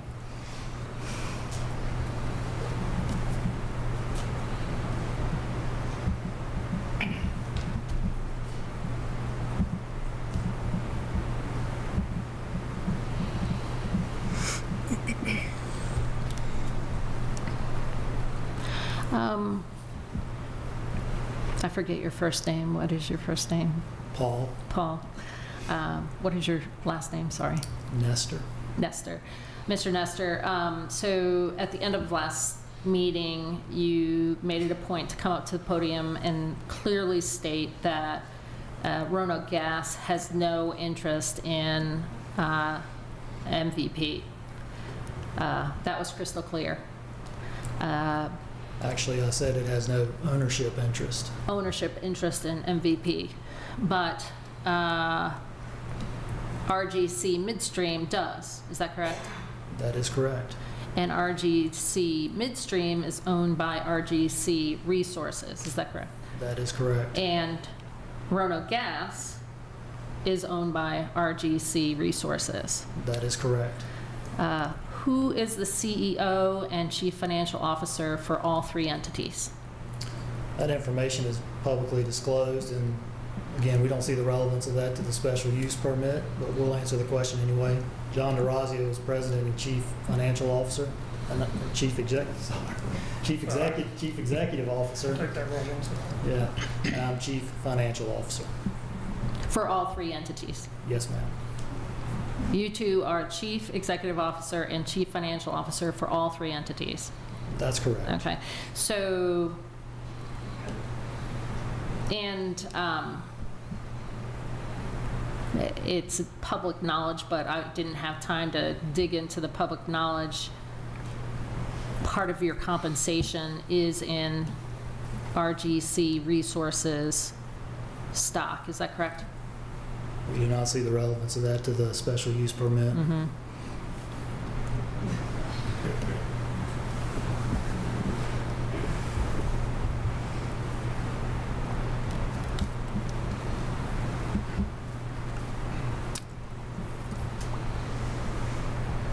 Okay. I believe that's all the questions I have for you, gentlemen. Thank you. Thank you. Supervisor Shepherd? I'm not done yet. Oh, okay. I'm sorry. I thought you said that was all the questions you had. I apologize. Go ahead. As I mentioned, I had the opportunity to be driven around and walk around the Elliston, Lafayette area, and I was really surprised how the destruction that we've experienced in District A just isn't obvious in District C, and I was shocked by it. To me, I don't believe that there's any need to rush to a decision on this until there is a need, and I believe last time, and perhaps County Administrator Meadows or County Attorney McMahon can tell us how long we have until we have to make a decision. I thought it was like 6 months or something like that. Is that correct? You want to address that, Marty? Sure.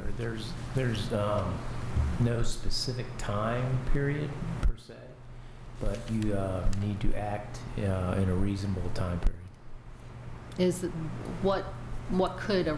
the reasonable time period would be determined by the specifics of the application. So one reasonable time period might be 6 months, or another application reasonable time period maybe 3 months. I mean, it just depends on the reasons and the facts and the circumstances that surround why the board did not act at an earlier time period. Does that make sense? Yeah, so it's my understanding from Jim answering my questions today that really Roanoke Gas has until You know, MVP welds all the pieces together, and they can't put in that little T, pardon me. Nobody knows exactly when MVP is going to get to that point, but it's certainly months away.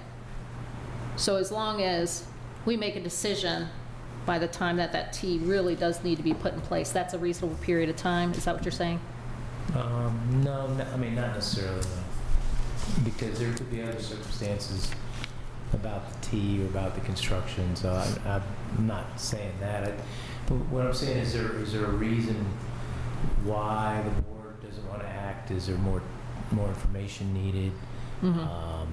Is there, it's something in the legislative discretion? Is there something you haven't been given enough information on? So. Okay, thank you.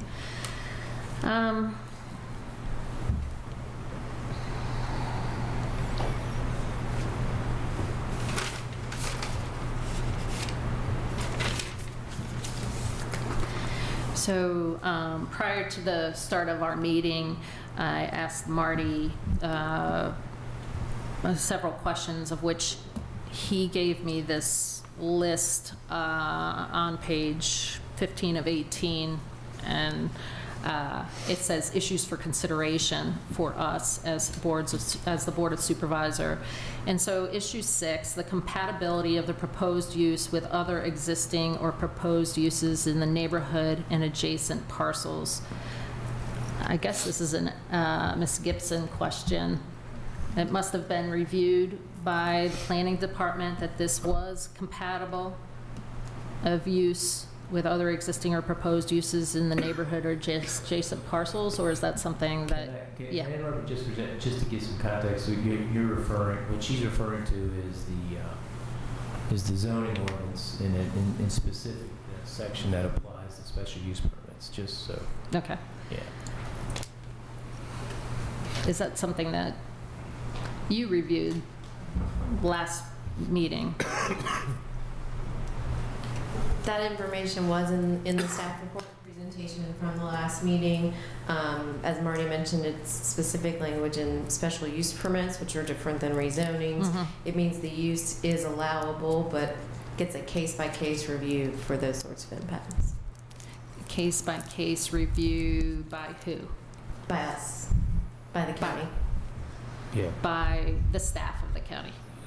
Staff and ultimately the board, yeah. No, ultimately the board, so it's up to us to decide whether or not it's compatible. That's correct. Okay. Hold on a second, because chances are these other two might relate to you. Number 9, the timing and phasing of the proposed development and duration of the proposed use. Would that be something that you review? We covered that in the last meeting also. They sort of gave a construction time frame, and then the actual construction itself, they said basically takes place in less than a month because it comes in on skids. So the construction time frame was not very long for this project. So there isn't you don't need to answer this question. You all may, I would love for you Roanoke Gas to explain maybe the last, what is the drop dead date? Do you all have a drop dead date of when you need to start dropping the skids? Thank you, Ms. Gibson. Yes, as we stated at the last meeting, some of that equipment has 6 to 8 month lead times. So we need to order that equipment now in order to have that ready probably to have it installed by the end of next fall. So. Okay, thank you.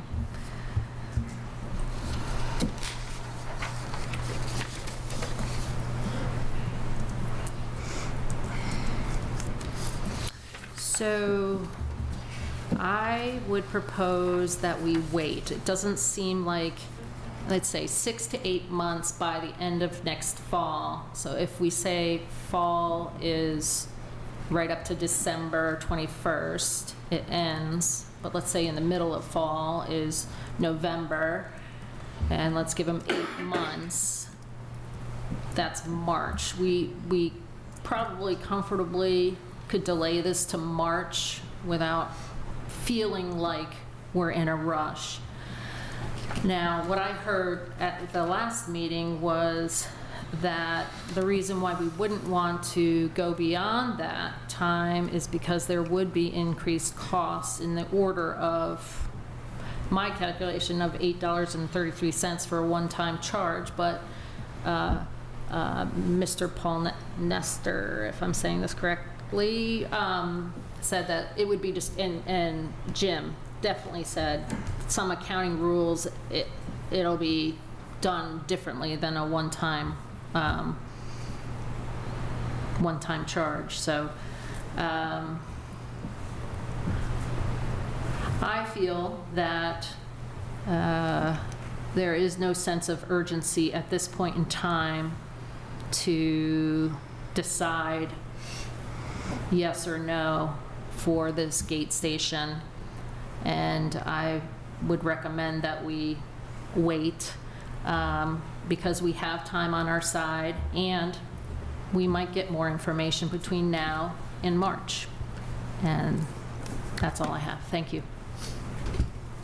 Supervisor Shepherd. I've given this considerable thought over the last couple of weeks. And I thought back to when I first came on the board about almost 3 years ago now. And for about the first year, everybody was no, we don't want this pipeline, and we all agreed to that. And some of the reasonings behind those were MVP has said no one will be allowed to tap onto this line. We won't even be able to use it. And now we have the chance to use that line. I've spoken with several people in the last couple of weeks. I've got several emails from individuals who the email said were my constituents. And it was kind of like a chain letter or a copy and paste, if you will, I guess, email. The addresses that were on those were not my constituents. My constituents live in District E. I spoke with them, some of them, the majority of them, I got a couple calls today, were like, they all thought this was a good idea. We need to go forward with this.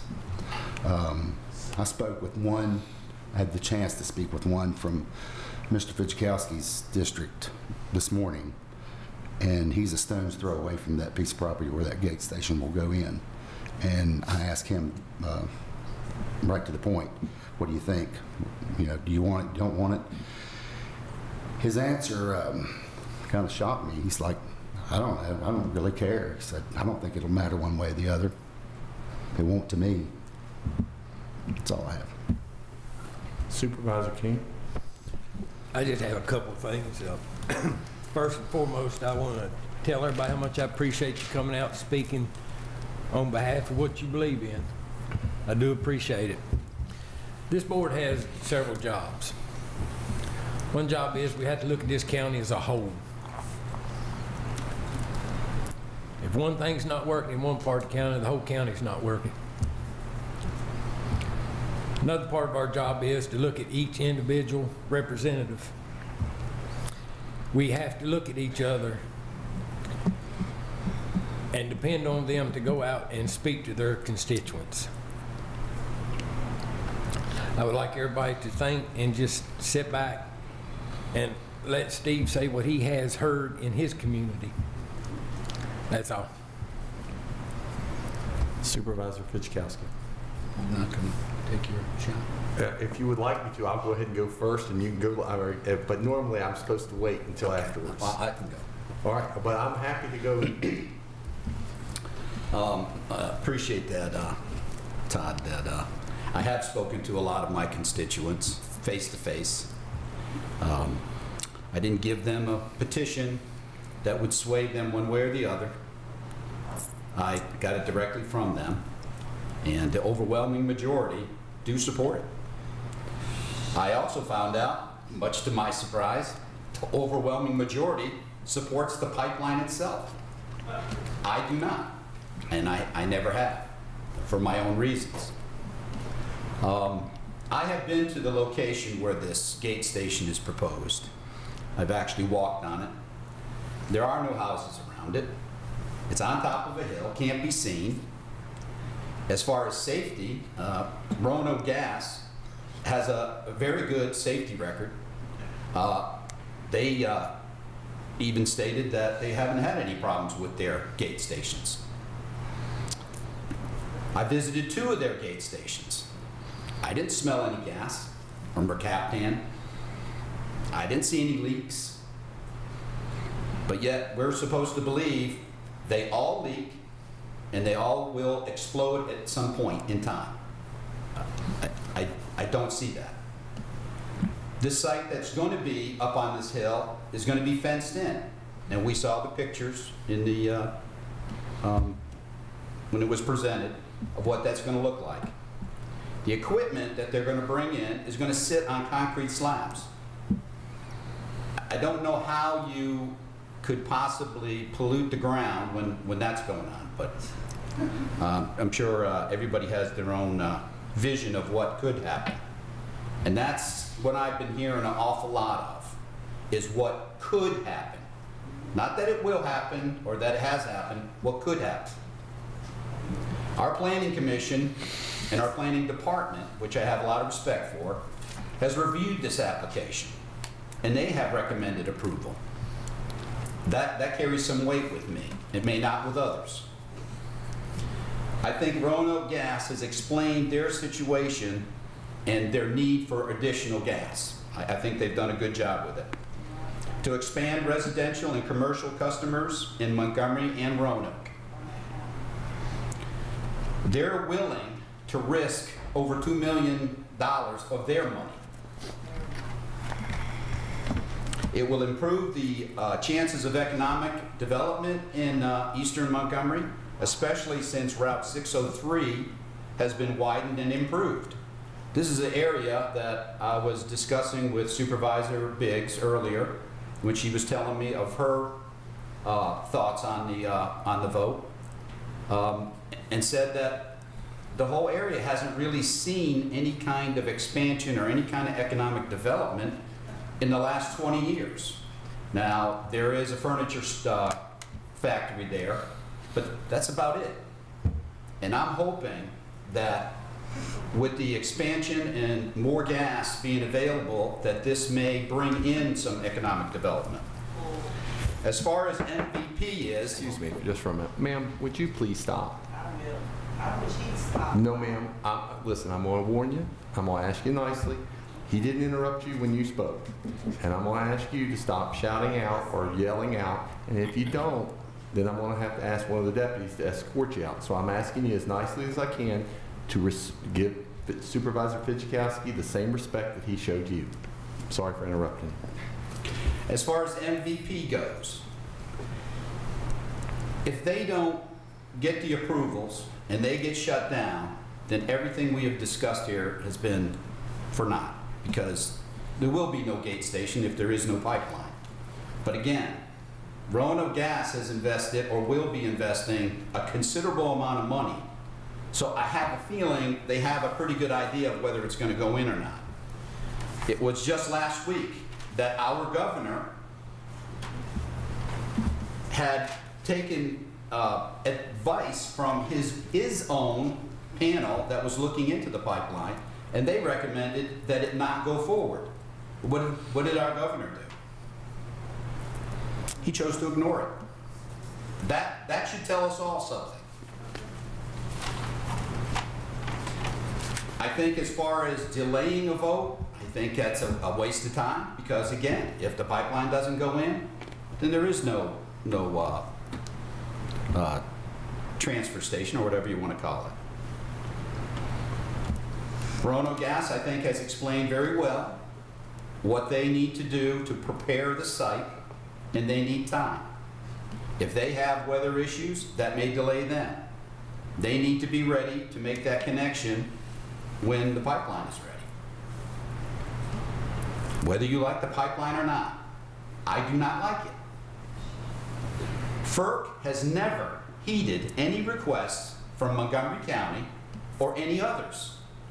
So if MVP puts a request for a compressor station, we can guess that FERC will approve irregardless of what we do with the gate station.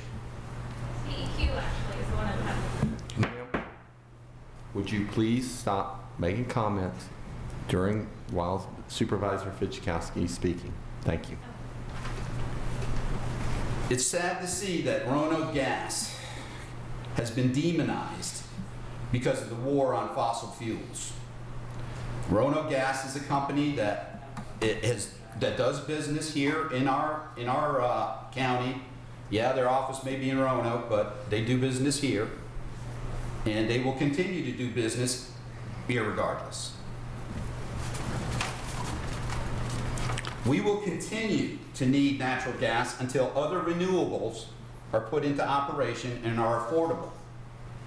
MVP is out of our hands, and now we have to deal with this request for the gate station. The citizens I have spoken with want to get something out of this. They don't want, as Supervisor Shepherd said, to get nothing from it. If we have to take the pipeline, if the pipeline is going to be a reality, then we need to get something out of it.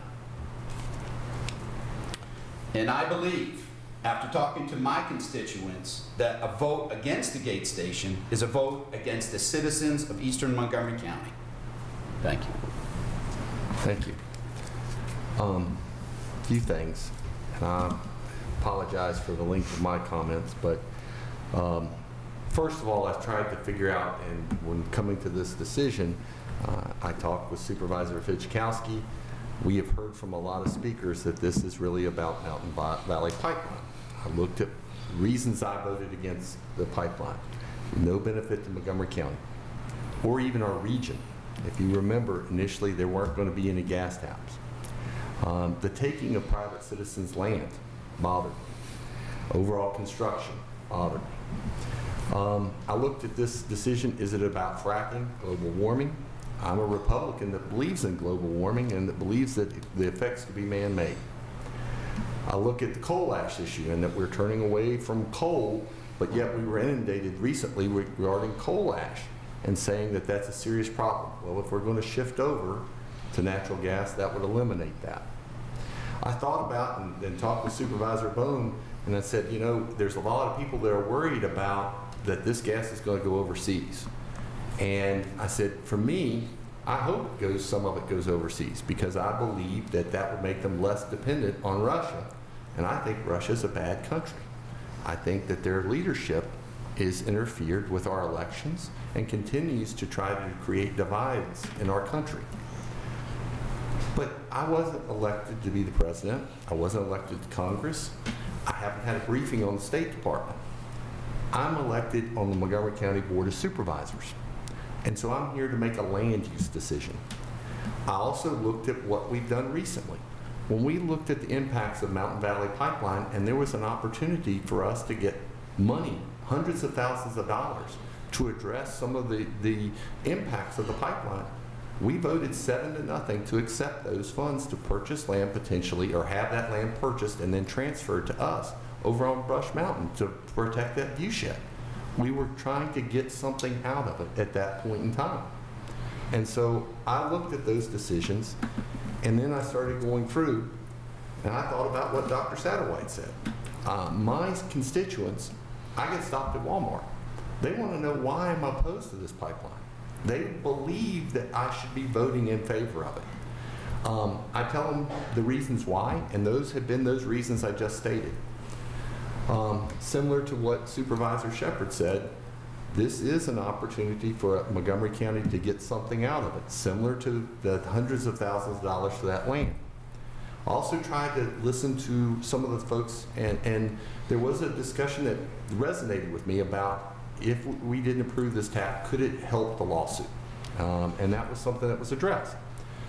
The same night that we had our first public hearing, some of the speakers got up and said that they had spoken with Chris McLaurin.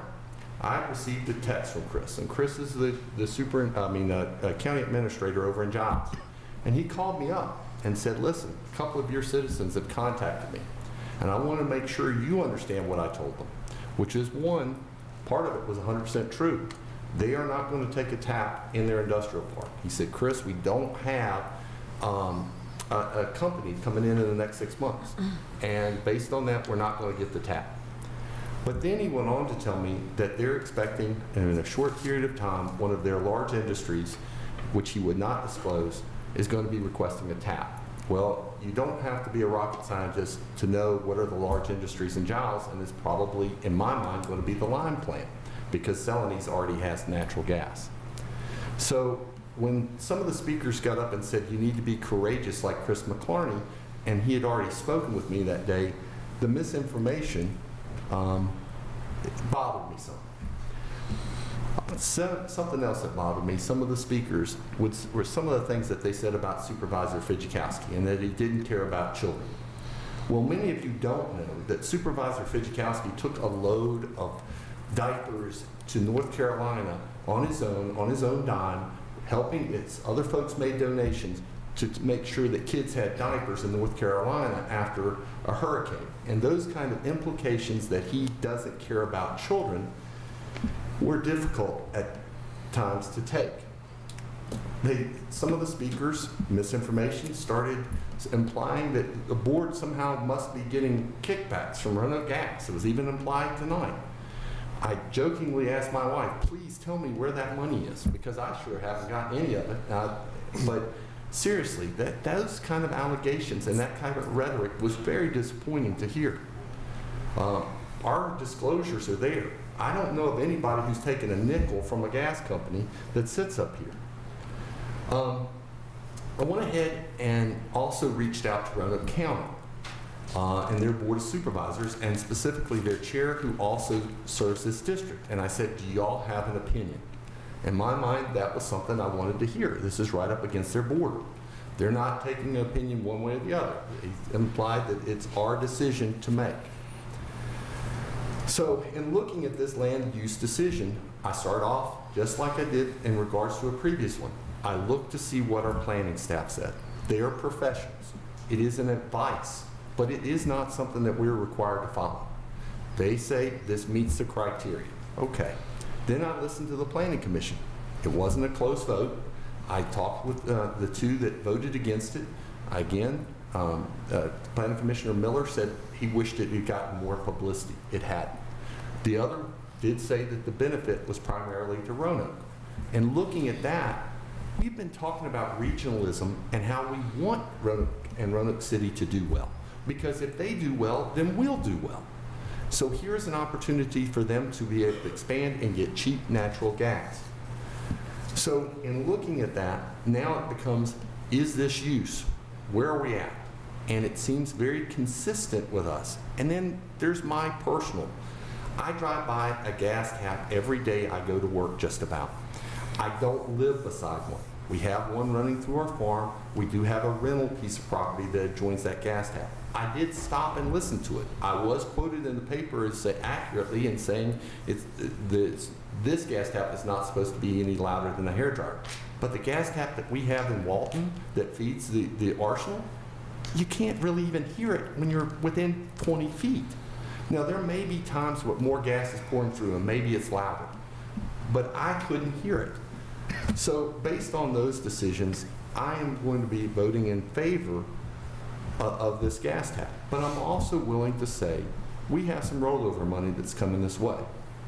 I would like to see us commit $100,000 of it to say we're going to use this money, one-time money, to buy $100,000, whether it be solar panels or buy windmills, and then maybe we can encourage the schools to do the same. And maybe they won't, but we can ask. But that would be one of those things that we could do to address that. Because, as I stated before, I think that we do have an impact. But when it boils down to it, it's a land use issue for me. And so I'm going to be voting in favor. I believe everybody has had an opportunity to speak.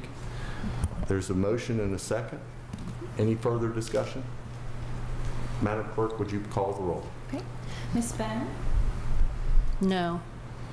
Mr. Shepherd? Aye. Mr. King?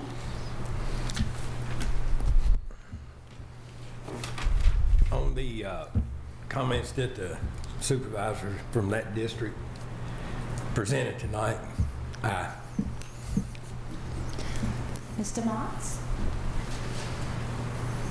I do appreciate Steve's input. However, I have to vote no because I refuse to vote in favor of increasing our dependence on fossil fuels. Ms. Biggs? I'm voting no, and I would like, since we had a recess after what I said, I'm just going to briefly say my 4 points again because I want them to be part of the record. I feel like the gate station is connected to MVP. I do not support MVP, and our board passed a resolution not supporting MVP. Secondly, construction of MVP is in question, so I don't see why at this time we have to have an approval of the SUP. I respect the citizens and the emails that they have sent. Thirdly, the substation would benefit Roanoke County more than Montgomery County. And fourth and finally is the clean environment issue of our county and our quality of life and our support for renewable, sustainable forms of energy, and this SUP does not meet that. Mr. Fidzikowski? Aye. Chair Tuck? Aye. Got 4 ayes, 3 no. Next item on business is Board of Equalization establishing a date deadline. Is there a motion in regards to that? Motion. Second. Any discussion? Madam Clerk, would you please call the roll? Mr. Shepherd? Aye. Mr. King? Aye. Ms. Fidzikowski? Aye. Mr. Motts? Aye. Ms. Biggs? Aye. Ms. Bone? Aye. Chair Tuck? Aye. 7 ayes. The next item is to schedule a public hearing regarding the boundary line adjustment regarding with the town of Blacksburg and the former AEP property. I don't know if we, Marty, do you just want to explain why we need to do that, folks? Yes, I can do that. This is the start of the process of getting that property moved from the unincorporated area of the county to the incorporated area of the town of Blacksburg. We're looking at a little over 10 acres that the board and the town had agreed that the town would be willing to take the property into the town. And so the survey's been completed. We have a proposed agreement by the two bodies. The next step is to schedule a public hearing. This board will have a public hearing, as will the town of Blacksburg. And then after the public hearings have been held, the board then consider a resolution approving the boundary adjustment agreement with the town. And the town will do the same. And then once that's signed and executed, then the attorneys are authorized to then file the necessary petition with the circuit court that asks the court to enter an order moving the property into the incorporated area of the town. So, Does that spark any additional questions? thank you. There's a motion and a second? And the public hearing is What? November 14th. Okay, is there a So motion? moved. Okay, there's a motion, is there a second? Second. So I heard, that was almost Go ahead. simultaneous. It doesn't So- matter. All right, both of you say it doesn't matter, so I'm going to say Supervisor Bone made the motion, Supervisor Biggs seconded. And there's a motion and a second, no further discussion. Madam Clerk, would you please call the roll? Mr. King? Aye. Ms. Fidzikowski? Aye. Mr. Motts? Aye. Ms. Biggs? Aye. Ms. Bone? Aye. Mr. Shepherd? Aye. Chair Tuck? Aye. 7 ayes. Next is in regards to a resolution for legislative priorities. Is there a motion? So moved. Second. There's a motion and a second. Discussion. I have some questions in regards to the changes, and they're primarily involving the Equal Rights Amendment. And I wanted to ask Supervisor Bone some questions as far as the legal aspects of it. It says that there's when it was passed, there was a 7-year window. How do you think the legal ramifications if we pass or Virginia passes it outside the 7 years? I believe that Virginia can do it for the state specific regardless of that 7-year time frame. With regards to the 38th Amendment, am I saying that right? Is it the 38th Amendment? I'm not sure. I forget which amendment it is, I apologize. You're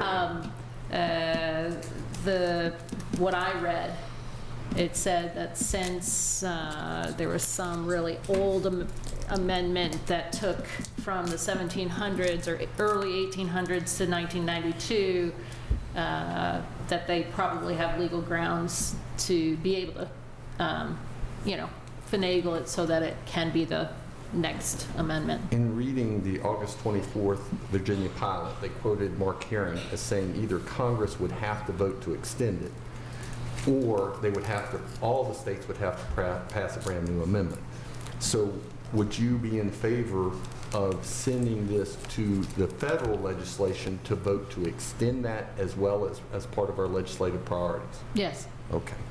And when looking at the statistics, one of the things I noted, and I think it's pretty common, despite it being illegal to discriminate on the basis of gender, women on average make about 80 cents to every dollar a man makes. Is that the statistic roughly that you've heard? I believe it stratifies by race pretty significantly also. But specifically ethnicity. gender. Yes, right, I agree. Because this would only address gender, not races. Correct. Should be all, okay. Now, you had also requested for the state to adopt an Equal Rights Amendment. However, in the site that you listed, Virginia already has one. And so I guess what would you believe that one would be added? I would specifically Article 1 of the Bill of Rights, Section 11. So how would this, since Virginia already has one and is listed as one of the states that already has an Equal Rights Amendment, why would we be asking the state to do that? In that case, I wasn't informed about, I didn't know that, so we don't need to do that. So, and it's specifically the language, and that the right to be free from any governmental discrimination upon the basis of religion, religious conviction, race, color, sex, or national origin shall not be abridged. Perfect. Okay, and there is, it goes on, but it does say, except the mere separation of sexes shall not be considered discrimination, which is a common amongst the states provision, so you can still have different restrooms, those type of things. So that aspect of it would be withdrawn. Okay. Yes, please.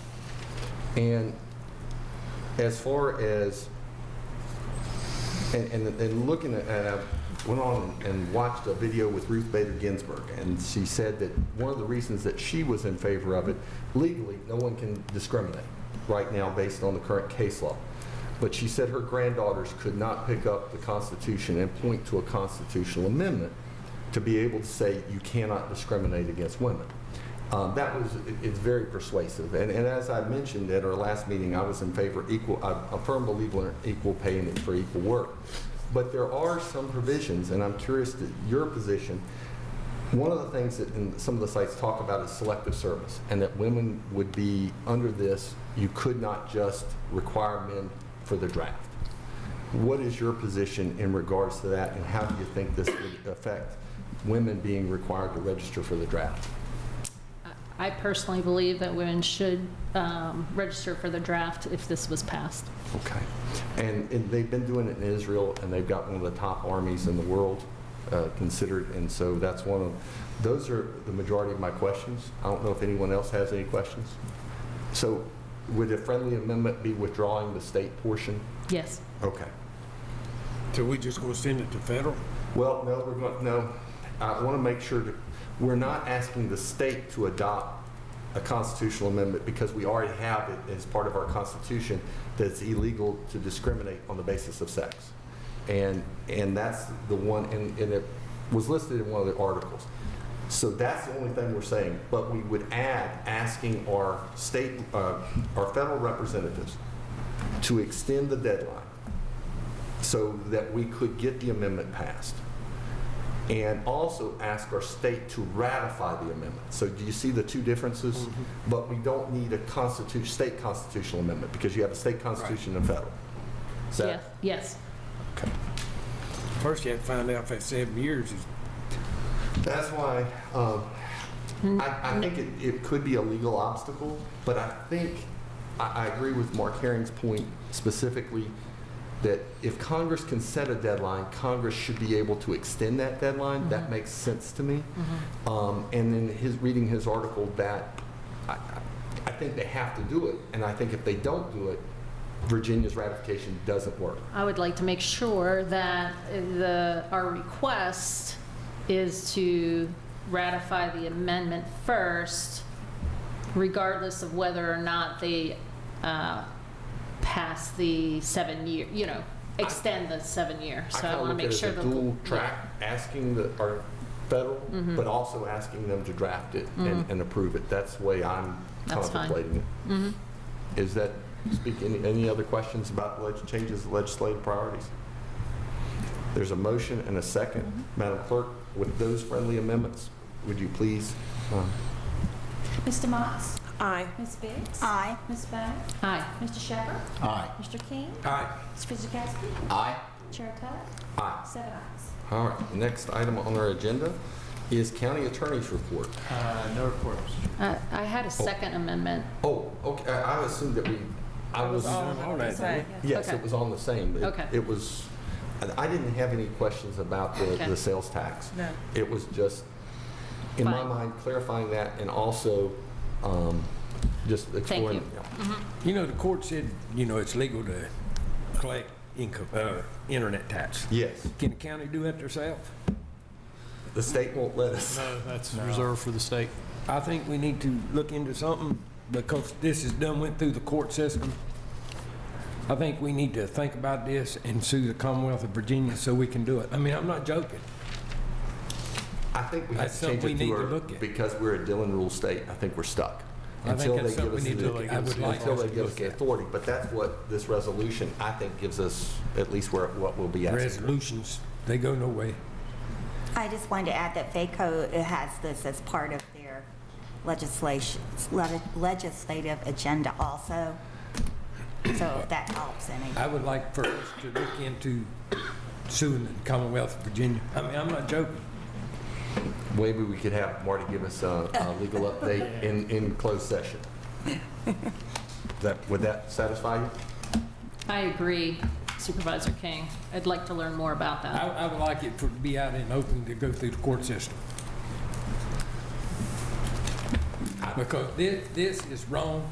The state people goes up here and does what they need to do, but they put cuffs on us and we can't do nothing. Wrong answer. I don't disagree with you on that. I just, as a lawyer, I'm going to rely on my lawyer, and so I was going to ask if we could take it up in a closed session so Marty could give us a legal brief on it. Suing Virginia, the Commonwealth. Hey, I fight the Commonwealth v. whoever all the time as an attorney. County Administrator's Report. Mr. Chair, I have no items this evening. Are you okay? I'll just drown you in emails the rest of the week. I'm sorry. Supervisors. Supervisor King. No report. Supervisor Fidzikowski. No report. Supervisor Biggs. I just want to, just so you guys know, New River Valley Community Services Board is still concerned about the cutback from state funding. It could run $400,000 to $700,000 just for our Community Services Board, and it's supposed to be made up through the Medicaid expansion, but the problem is there's a delay in getting that money. So for the next few months until January 2019, they're really, really tightly watching everything that they do, and they're very concerned. And this is also something I brought up with the governor. I think I might have mentioned that a while back, that it's not just a concern for ours, but it's a concern all across the state. So we'll see how it goes. That's it. Supervisor Bond. Two things. I do want to thank Roanoke Gas again for giving me the time today and being patient with my questions. Thank you, and I wish you the best with your gate station. I want to most especially thank all of the speakers and everyone who came to share their points of view about this gate station. You are heard, and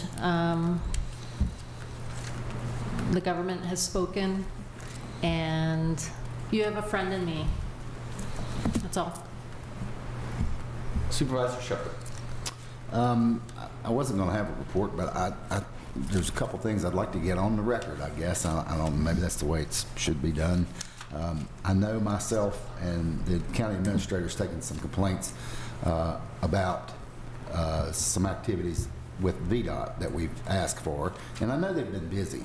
And the reason I decided to say this is because there was one that I asked for back in August and hasn't been taken care of. And there's people calling now for specific reasons that's not being taken care of, and they're aware of it. So that's all I have. Well, and if I can just add on to that, anytime a board member has a concern, we pass that on to VDOT, and we pass it to the folks at VDOT who hopefully can give it attention. As those of you that have been on the board a while know, sometimes that attention comes quick and sometimes it takes a while. But if there continues to be an issue, continue to mention it to us. We'll continue to follow up with them. As I've shared with a couple of you, VDOT doesn't work for us, so I can't tell them what to do, but I can. Oh, I totally understand. I can bomb them with the email, still they Right. give me an answer. So. And the last one was, I spoke to the man myself right here. And I don't know if you recall, but back a year or so ago, there was a ditch line on Price's Fork Road. I had to mention it, I think, 4 times before it was ever any answers given. So anyway, thank you. That's all. All right, and let's make sure I think it's Supervisor King, but I want to double check, make sure I don't skip somebody. Hope you started with him. Oh, well, sorry about that. No. Started with him. I did. I apologize. Vice Chair DeMotts. Just a few things. I feel like I've been unusually quiet tonight, and I apologize, so I'll just get it all out right now.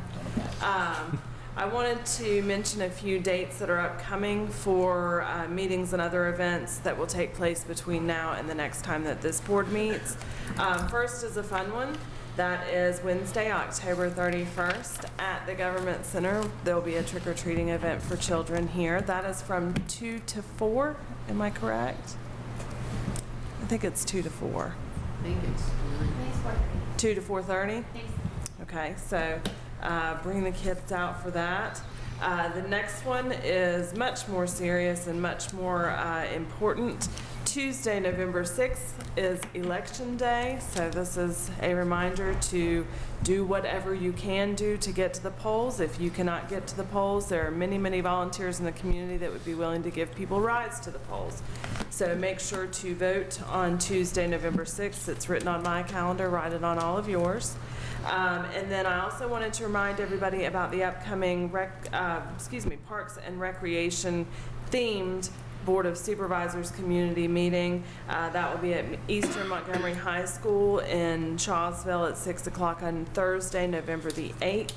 And then, of course, we will all be attending, for the most part, I think all of us will be attending the Virginia Association of Counties Education Conference immediately after that. That is the 11th through the 13th, so our next meeting will not be again until the 14th of November, where we will come back all having taken quite a bit of education classes and prepared to be even better at our jobs. And that's all I have.